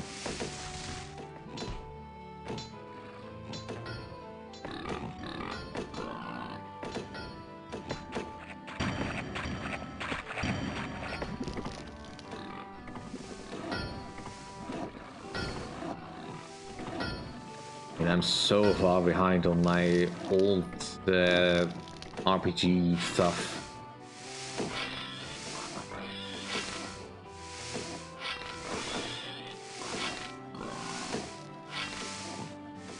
I can sing. No. But keep in mind, most games of that old, that age in the 90s, I had a very narrow view of things, as I was very much reliant on one video game magazine and whatever franchise I was particularly into, which at the time mostly was Command & Conquer and anything else made by Westwood.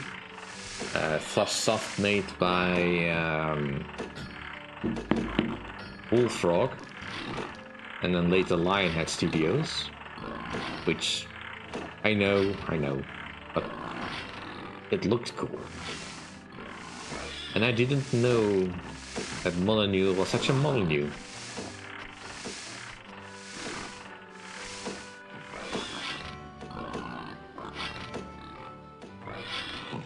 Took me quite a while to properly branch out in my gaming franchise. And of course, anything made by Interplay was good at the time, until Interplay suddenly ceased to exist, and I didn't know what to do anymore.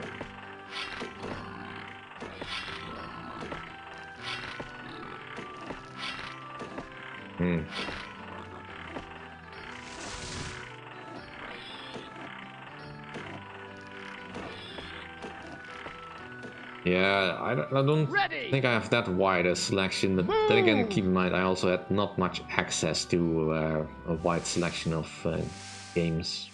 Move! Right, let's see if we can kill the ponies before any of the others start interfering. With pleasure! Melee combat should be a little bit more straightforward, because as soon as you engage, they will just start fighting.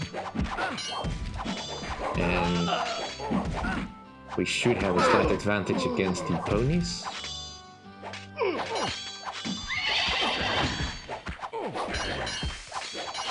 Forward, men! I'm listening. Yes. I'm listening. Alright. Move! Let's go! Quiet, let's go! Quiet, you both! Yep, that's pretty much how I expected that to go.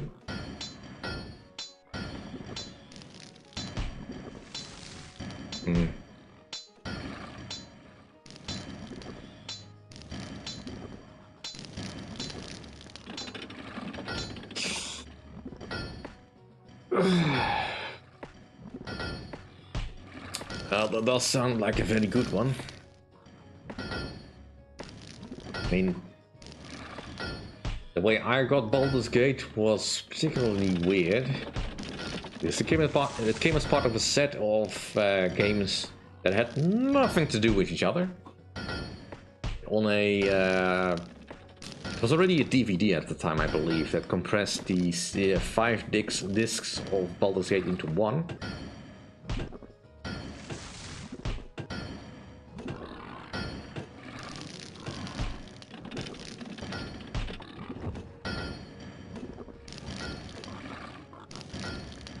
Oh, right, I'm never gonna get knights because I don't have horses.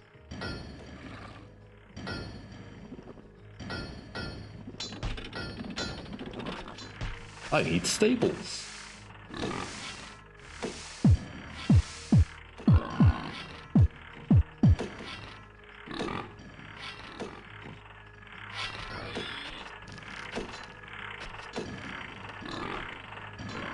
Now it looks like we're finally having a backlog of sausages.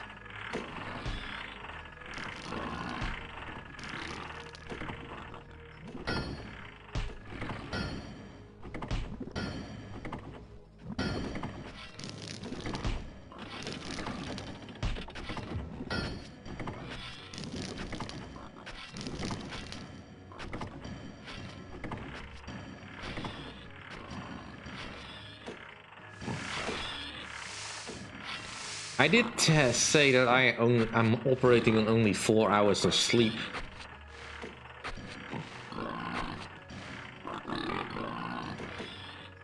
Mistakes will be made.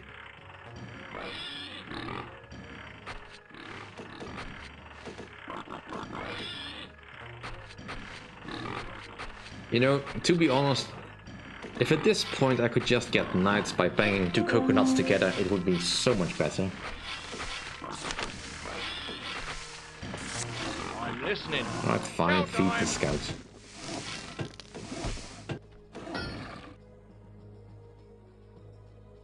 Oh, dang it, they moved the troops around.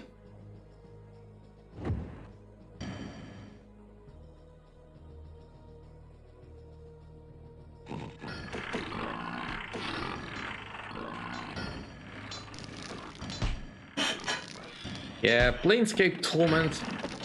I saw the trailer of that at some point and it looks awesome.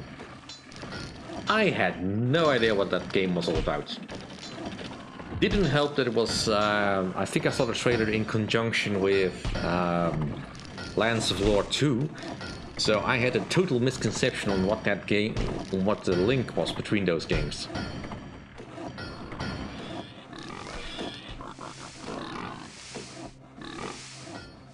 Hello, General Skaven. Happy New Year. How's things in Brazil?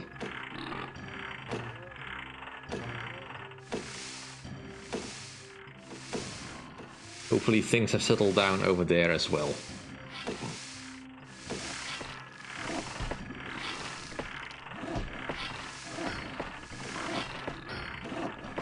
Well, I'm not exactly partying hard, as I couldn't fall asleep until 3 AM because, well, the fireworks wouldn't properly stop until 2 AM, and then I had to finish up doing all my chores because was a little bit decision locked. But I wanted to watch everything that I couldn't watch before because I couldn't hear anything over the bangs.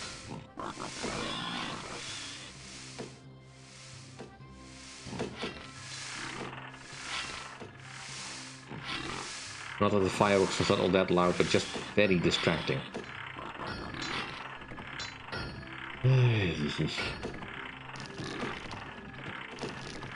Oh well.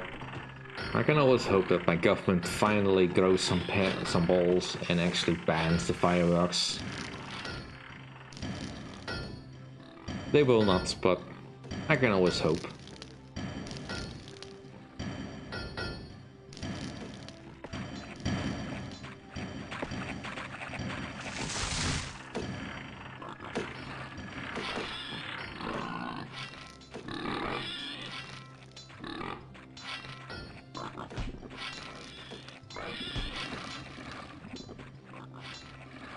That's good to know, Bujo. At least someone got some night's rest.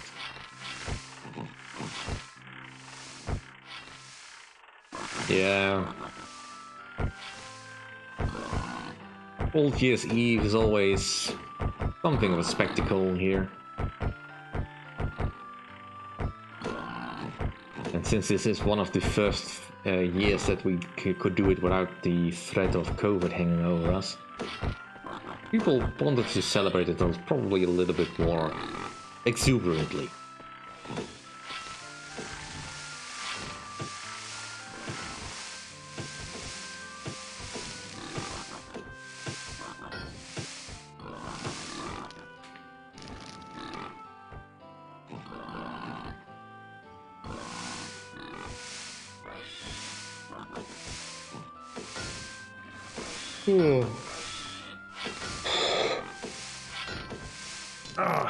Alright, is my scout finished? Alright, let's see if I can sneak through the lines and have a proper look at the enemy's economy.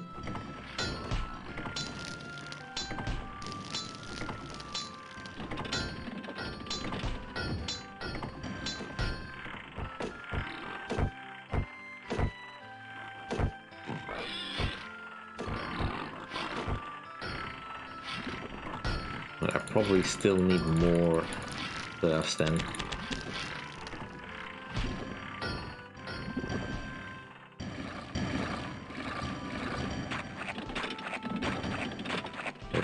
We have a good stockpile of wine.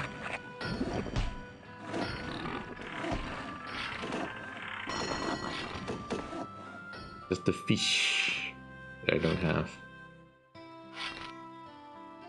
Whereas my opponents probably do have access to fish.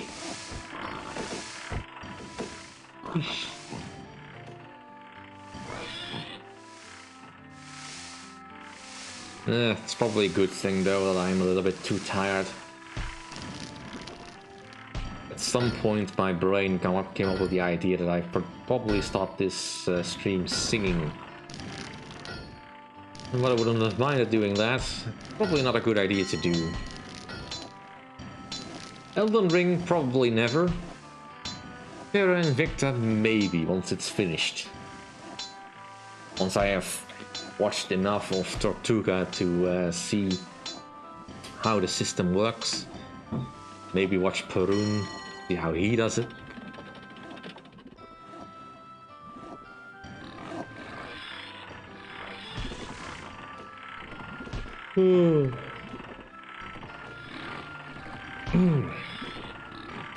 But I'll have to consider how I do that, because that's a game that I probably would need to do a lot of cutting into because of all the time span you cover and all that.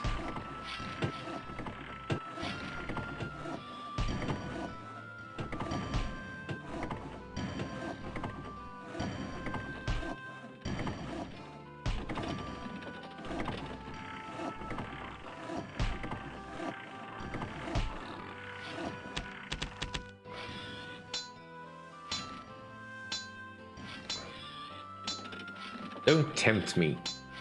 There was a time when I knew those lyrics by heart. But I'm not sure I could do it justice without the music, and well, playing that music on stream is probably gonna get me a strike. I do not want to tangle with Disney.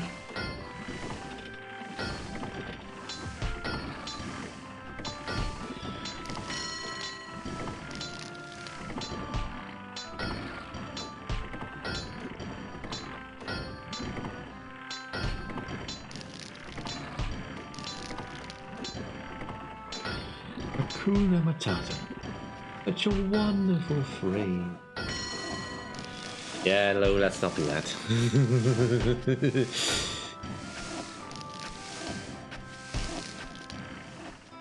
Dang it.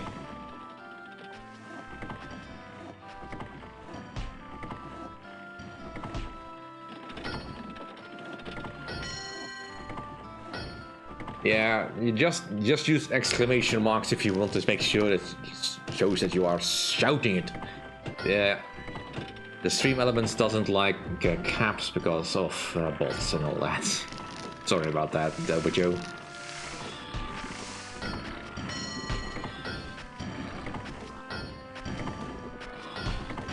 Good news, General Skaven. Are you enjoying it?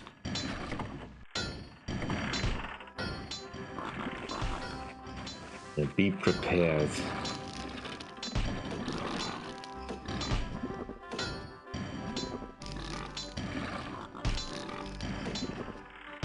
Yeah, but even that doesn't quite do it.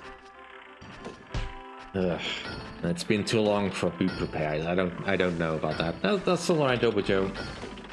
I enjoy the enthusiasm. I hear the enthusiasm. But unfortunately, the bots that I have to keep the stream in line does not. Alright, let's see. Your Majesty. Forward. Wiki.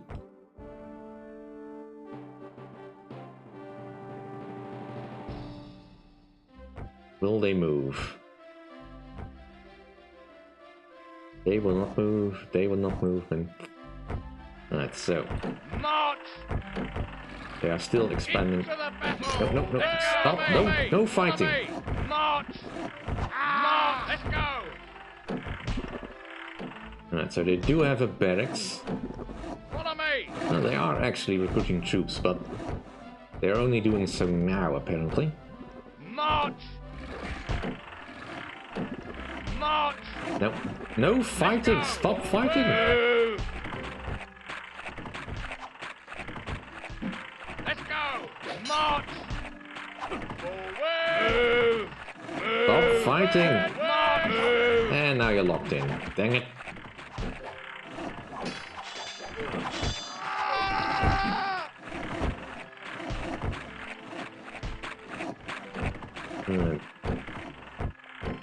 So they do build another one, but...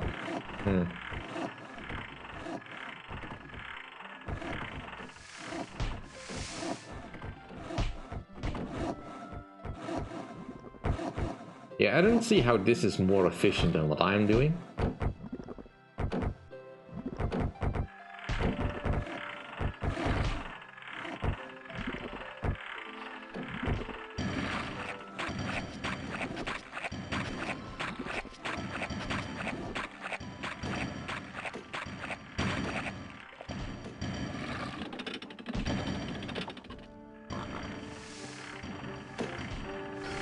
Yeah.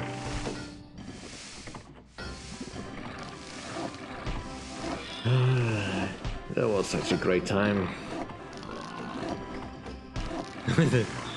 Hello, true RWB.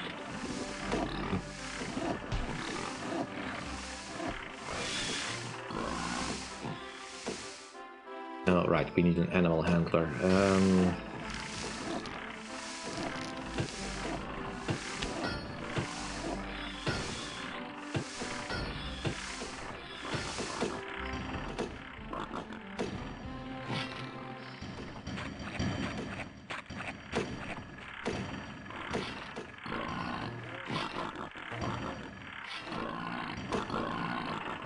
I'm not really in the mood to sing Lion King, though. That requires a slightly more happy mindset, and I can't quite get up to that level at the moment.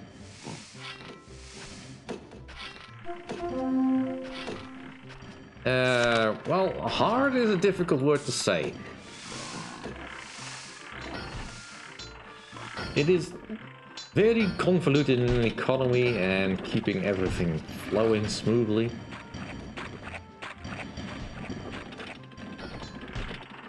I mean, basically, once everything is in motion, it seems fairly simple.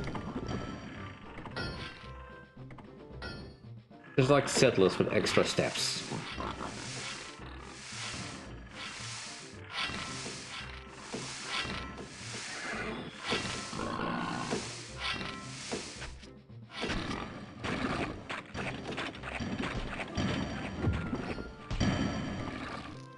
And how are we doing over here?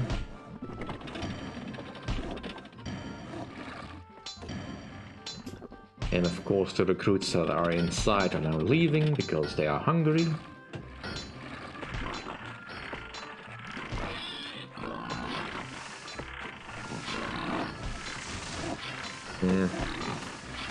You'd hope so, but I'm not entirely sure that it will be.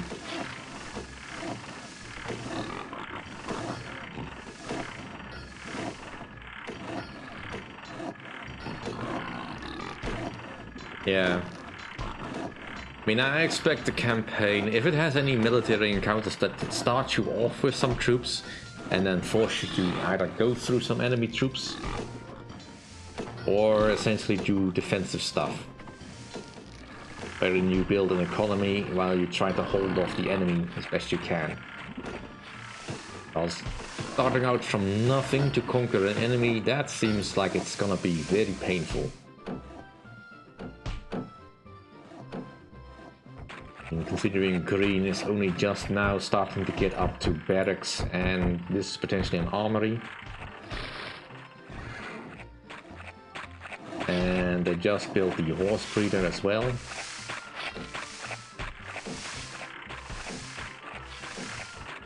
I just kind of wish I knew more about how the economy works for them.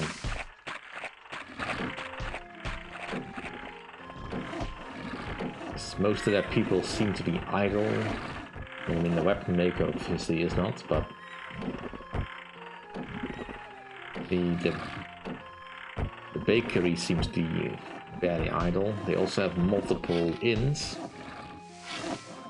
which I don't, but I've not really seen a need for that just yet, because we've been so low on food for the entire time, aside from wine. Right, the recruits are getting back to the barracks.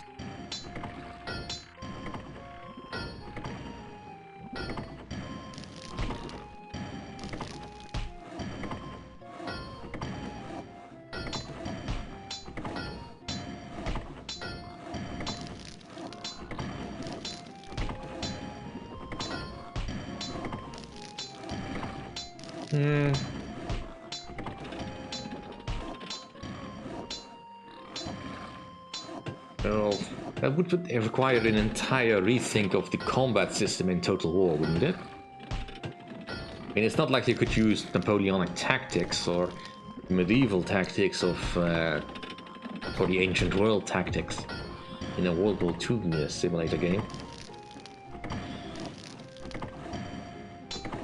I mean, that you would need to go into something like a game like Ruse or something like that, or Steel Division. Yeah. I think the battle system would be total mismatch because you just don't fight battles that way in World War II.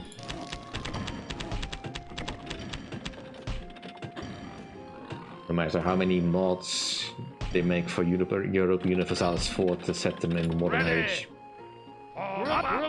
Group up! You mind?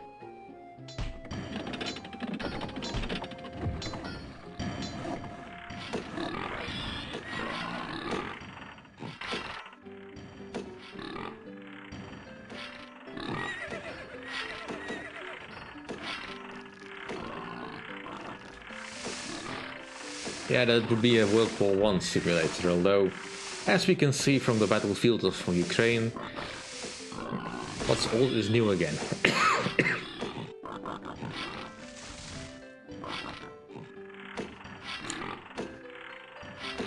Pretty much. I mean, that and just development of technology. I mean, once you've got functional automatic machine guns, Napoleonic style battles just won't work anymore. Not to mention the heavy artillery.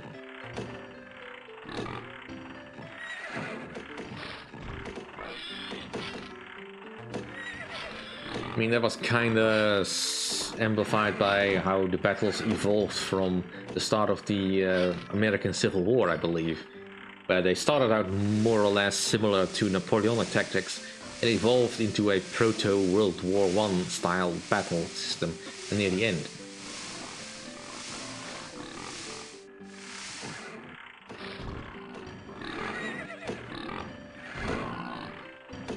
But then again, World War I is the mother of wars, where people had serious miscalculations about what exactly that war would look like. Like, everyone believed they were going to have cake and tea in the capital of the enemy's capital city by the end of July or something like that. So, well, that probably doesn't work with the timeline, but within a month, let's put it, after the start of the war.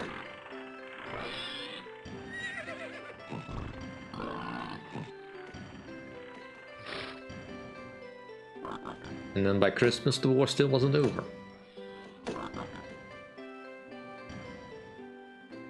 Well, it is kinda hard to believe.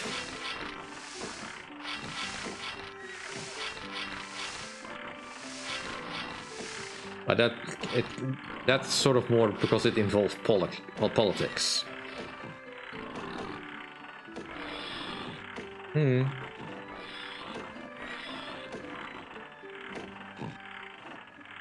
Well, the idea of cavalry never really went out of style. It's just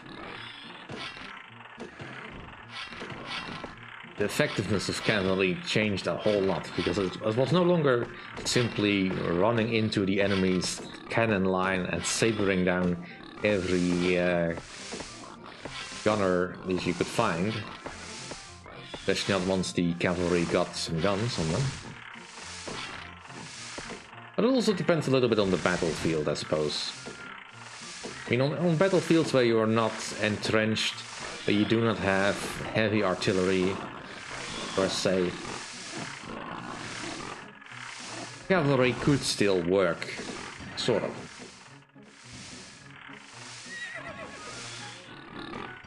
Though most of that stuff nowadays is done by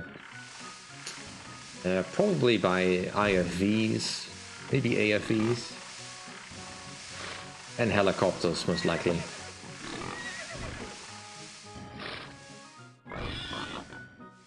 At least based on how I played it in regiments. That's sort of how I played it. And then cavalry is always more used for scouting purposes and all that, which they couldn't really do in World War I because the lines were so long and entrenched. Yeah. So the battlefield was different over there.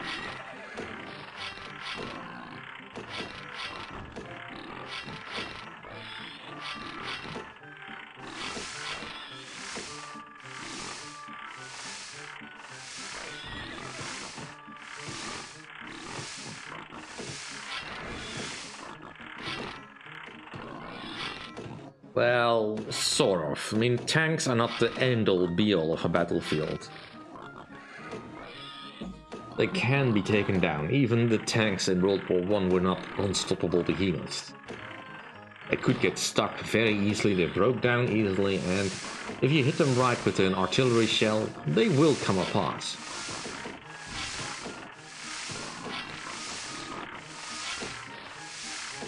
Especially the early tanks which were riveted together, I believe. Or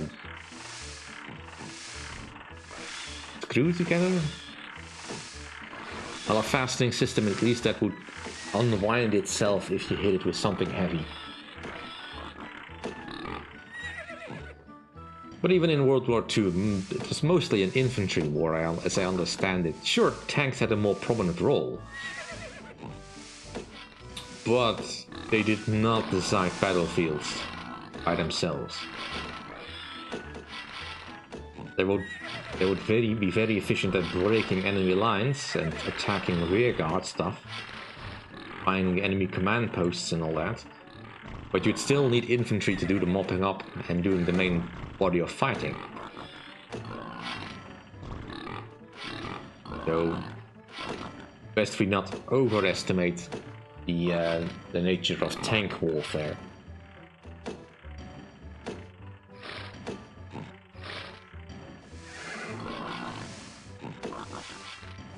Yeah, essentially that, yeah. The tanks were just an idea where they would try to figure out a way so that they could no longer have to deal with trenches. And it sort of worked.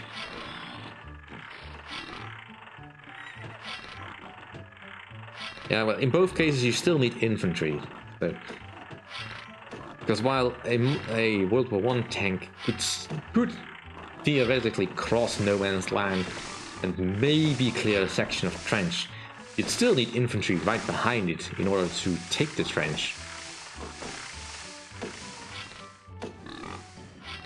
It's just to say that the doctrine wasn't quite developed enough at the time.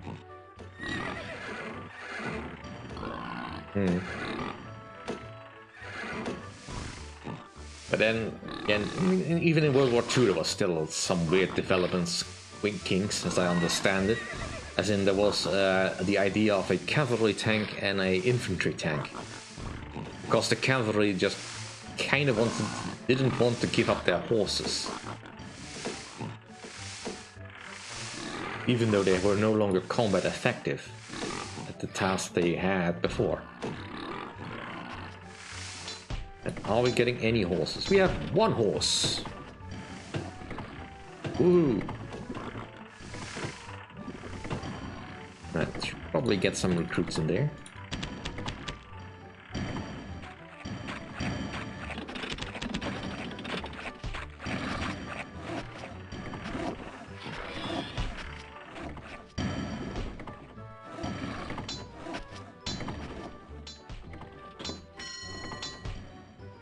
Ready! March!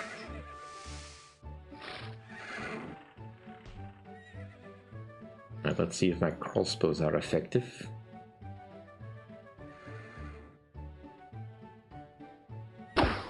Fire at will!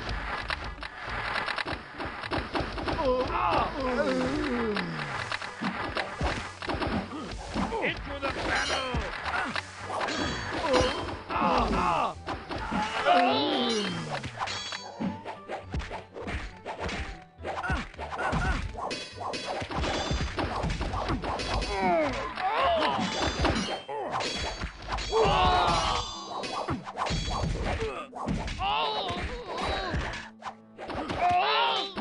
I mean, I'm not playing this effectively, mind you, so this is totally not unexpected, but I kind of wanted to see how the crossbows worked.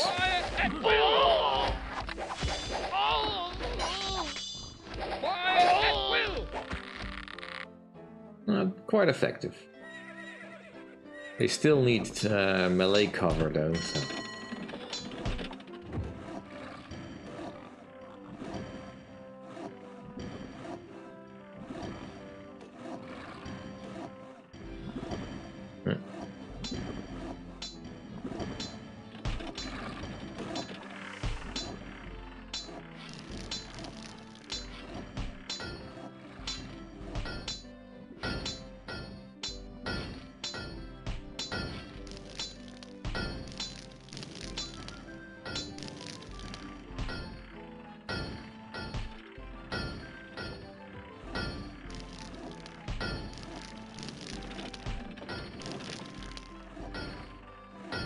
Yeah.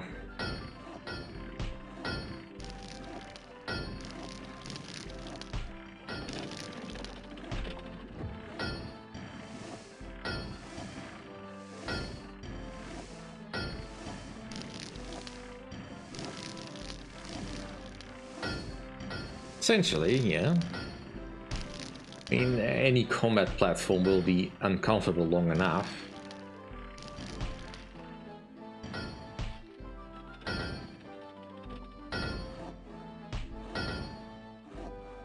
You're not supposed to spend an entire day in one of those, for the better part, because so much you can't do in a tank, like relieve yourself.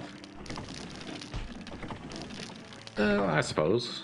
I mean, I don't at the moment, off the top of my head, remember exactly what kind of engine there is in an M1 Abrams. But I imagine it's probably quite noisy. But then I expect most of those tanks of the modern age to be quite noisy.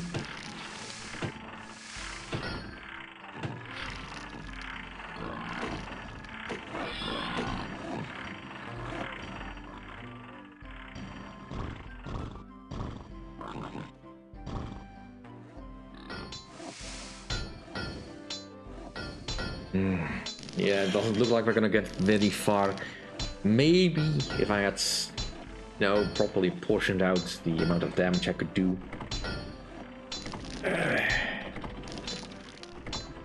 Alright, let's just build some sword fighters.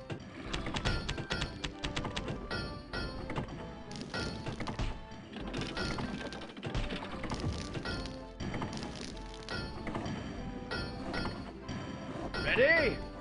Form up! Form up! Group up! Group up! I'm listening!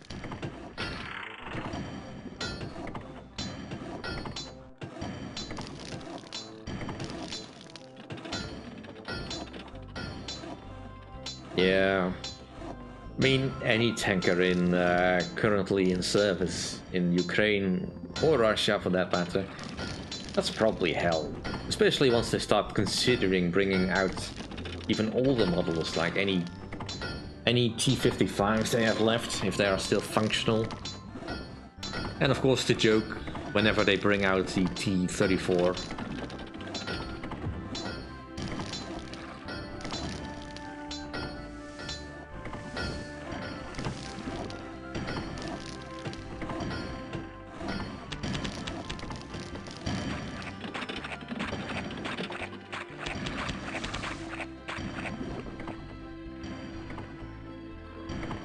Well, yeah, but Girls in Panzer is a slightly different animal in that regard. Because the whole premise of that show is totally silly.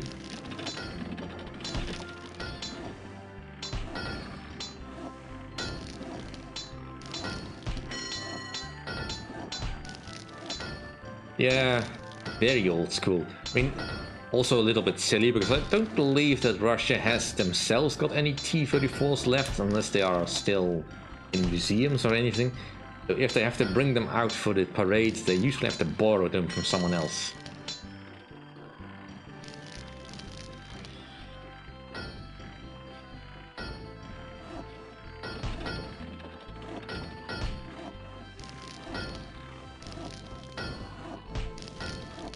Yeah, well, I don't know. I guess we'll see once the fields of Ukraine have frozen over enough if the tanks will roll again. But I have not really kept up on what the weather is like over there. Unlike over here where the weather is... How hot is it today?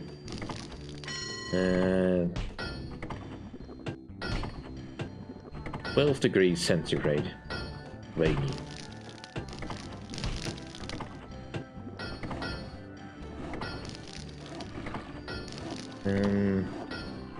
Yeah, looks like we're having very mild weather. Yeah. My coal mine is exhausted. There's still some coal in here though, so you can just hold on to that for the moment.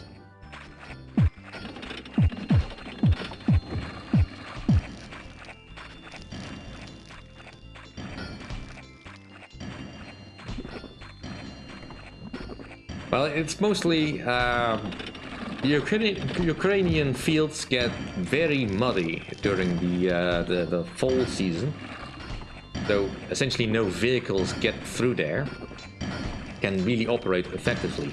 So they need to wait until the ground freezes solid enough that it can actually support the tanks again. But I think overall they probably favor summer weather, summer terrain over winter terrain.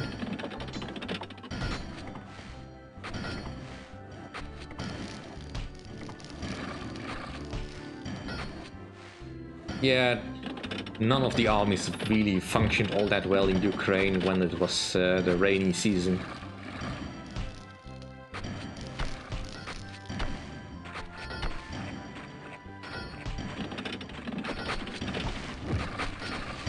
In any case, that is what I've been sort of been waiting for, anticipating on when the next attack happens. Rather than just seeing the Russians smush themselves against Bakhmut for the umpteenth time. Oh, is that movement over there? Did they get reinforcements? Or did they just... Oh, they built another pony. Oh, good for you.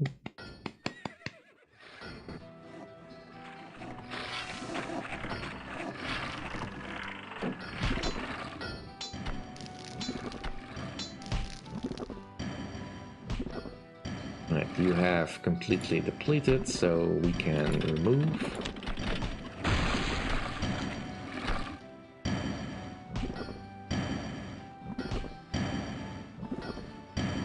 Yeah, well, don't underestimate the Russians' ability to withstand the winter. I mean, they are very used to it. They can survive, but as I understand it, they have not really particularly planned the logistics out all that well to provide their troops all the necessary equipment and supplies needed to do it all that well as they should be able to.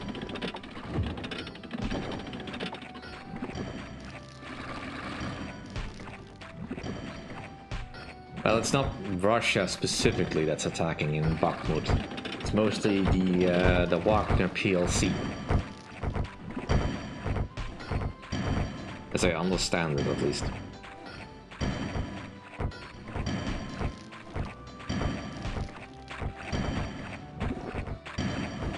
And whether or not they need to attack, that kind of depends on what the goals are. But I presume at the very least that come spring there will be a new Russian offensive of some kind.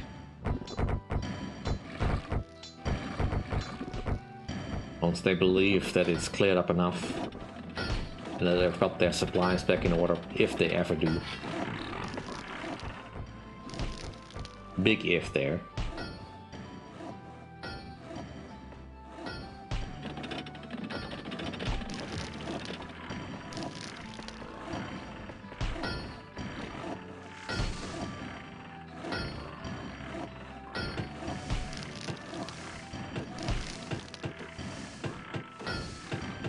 I don't think either will wait until winter passes. Ukraine needs to strike kinda now, I think. Probably. If they want to take advantage of a weakened Russian army. Well, as weak as it's probably gonna be for a while. At least until the whatever conscripts were not immediately sent to the front lines and getting some training done. And it is potentially possible that Russia might be able to get the logistics back in a reasonable order by the time winter is over. But both sides are used to winter weather, so I think they will probably keep on fighting. And if they see an opening, they will take it. Which is partially why waiting for the ground to freeze. I don't know. That's the thing though, I've never really played for this long, I guess. At least the last game that I played, the AIs never seem to really move out of their positions. I think they may, but don't know. As far as I can tell, none of the other two have moved at all. or increase the size of their armies. And only now am I seeing this guy actually getting some horses up, getting some knights up. That's interesting.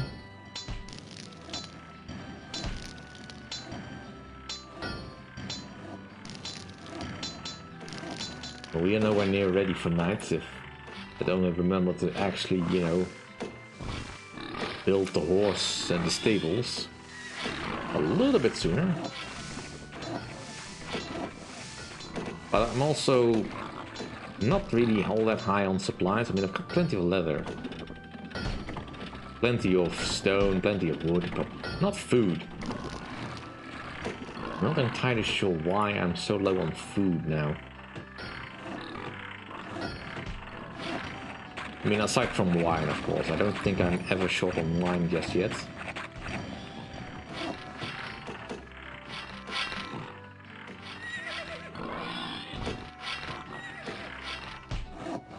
But his inn looks fully stocked. I mean, both of them. And based on what I'm seeing, they're not... He doesn't have more than I have.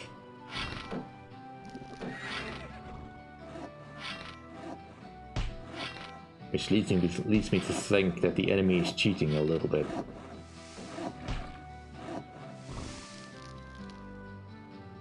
Oh, look at that. Crossbows.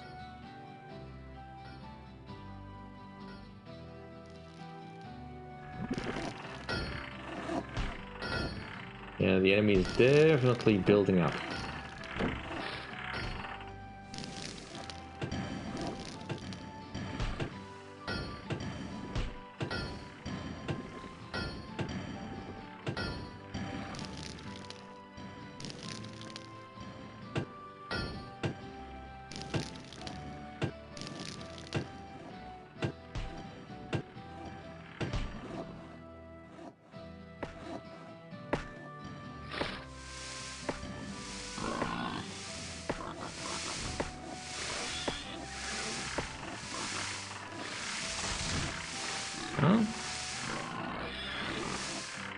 Well, the Ottoman Empire was an interesting entity. It existed for a very long time.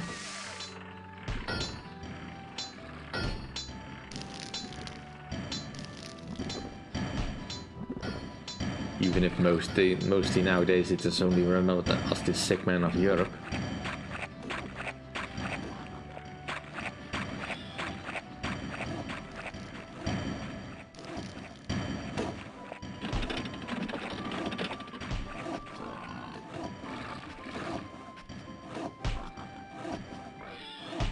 No, he's not carrying it, he's leading it. See? He's standing next to the horse.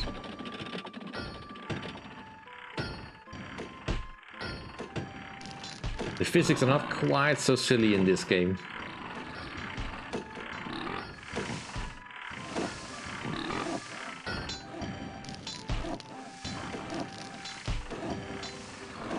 Well, sure, but the Roman Empire was well and truly finished long before the Ottomans actually rose to power.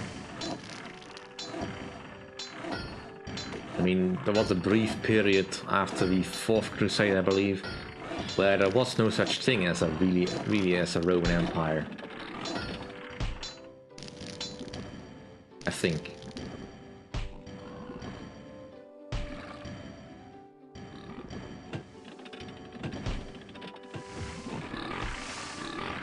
And that the Ottomans rose up as one of the Beyliks to actually succeed them. Well, that's history at this point. But it was never a sure shot. Yeah, I know.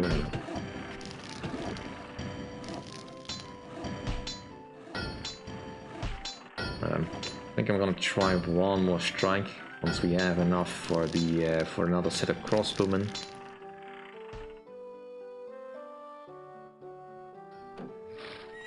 See if we can get rid of these pikemen.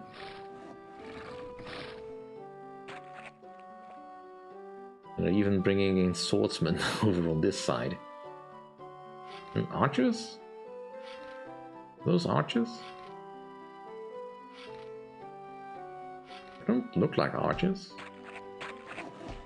No, arches look different. What are those? Militia? Oh, they must be militia. Well, militia are sort of cheap, but probably still want an axe fighter at the very least.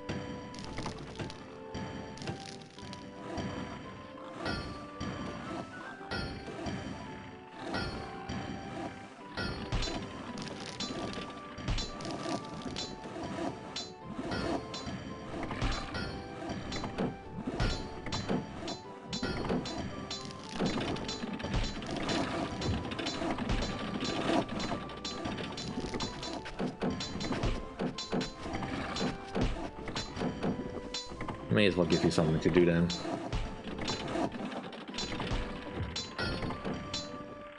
We just need one more armor set.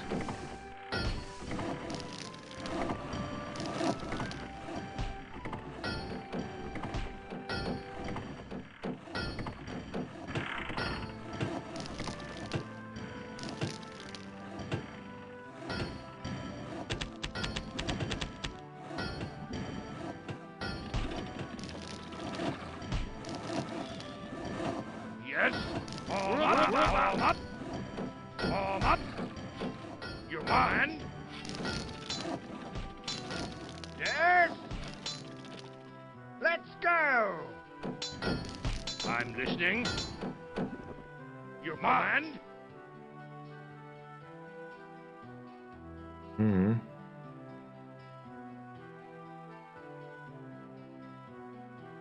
Yeah. But the Theodosian walls really weren't designed to be accounted for modern artillery. Well, artillery that was then modern, at least. Certainly not that behemoth of a cannon that apparently shot 200-pound marble balls or something like that. A ridiculous caliber, at the very least.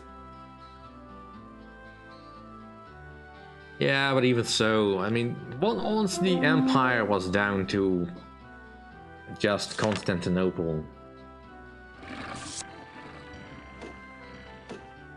there was really no coming back from that, no matter how much you might wishcraft it in Europa Universalis 4. And it is a fun campaign to play, but let's be realistic there.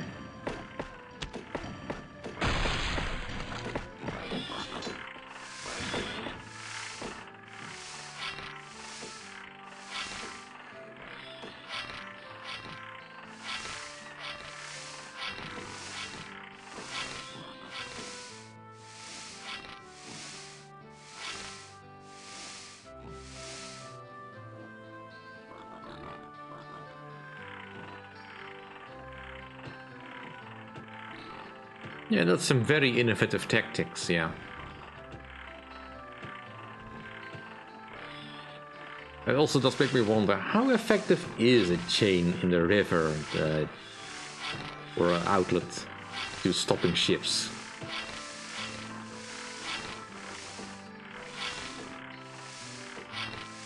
Because that seems like something that's logistically very difficult to maintain, especially if it's a metal chain. Does it not rust away in the water?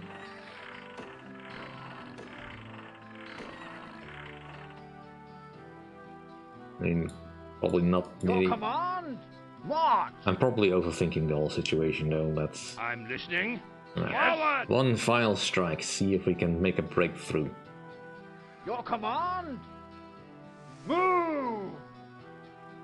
I'm listening. Forward! My swordsmen should be able to handle these pikemen easily enough. Nope. Fire at will! Attack! Oh!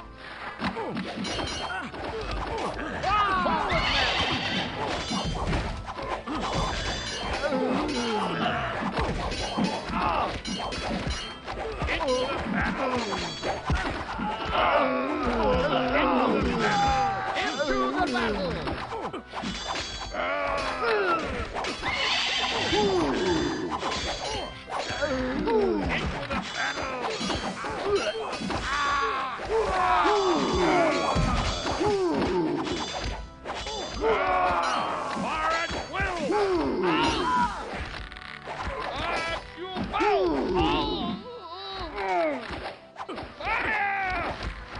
Yeah, no, nothing happened. Into the battle! Into the battle! Nah. Dang it. Well, I don't see us moving on from this. It doesn't appear like the other enemies are doing anything at all. And yeah, they're just moving back into position. And it'll take me another hour to get enough supplies together to make knights. Not to mention that my iron mine is about to run out, so...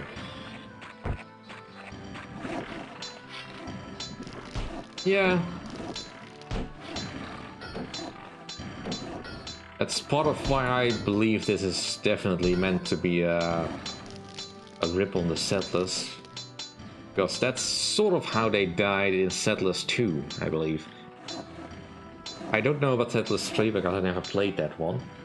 And obviously I never saw anyone die in Settlers 4 when I played that last week.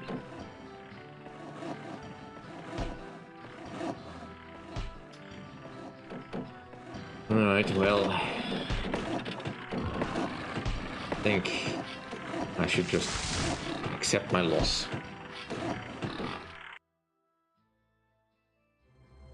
Just allow the game to be dramatic. We totally lost because this happened.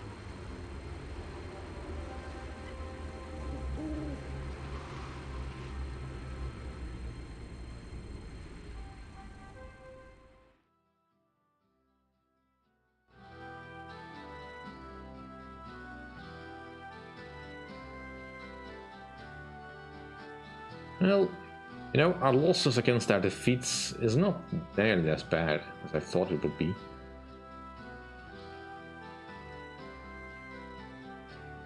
Yeah, I know, but keeping units supplied like that,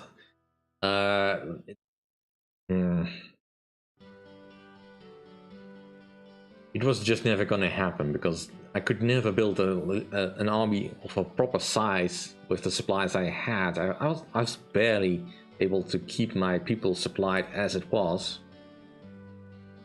So, yeah. So, I'm just gonna go do this. And I'm probably gonna call the stream here for today because I don't really have anything I can show you in 15 minutes that would be all that interesting for you to watch. I could try starting up Sam and Max on Going on the Road again, but let's save that for another time when I actually have the brain power to do the moon logic thinking. I mean, I do like Knights and Merchants, the concept of it at the very least, but I clearly do not have enough experience with the game. So I want to thank you all for watching. See you all next time, and hope you all have a good year. Bye.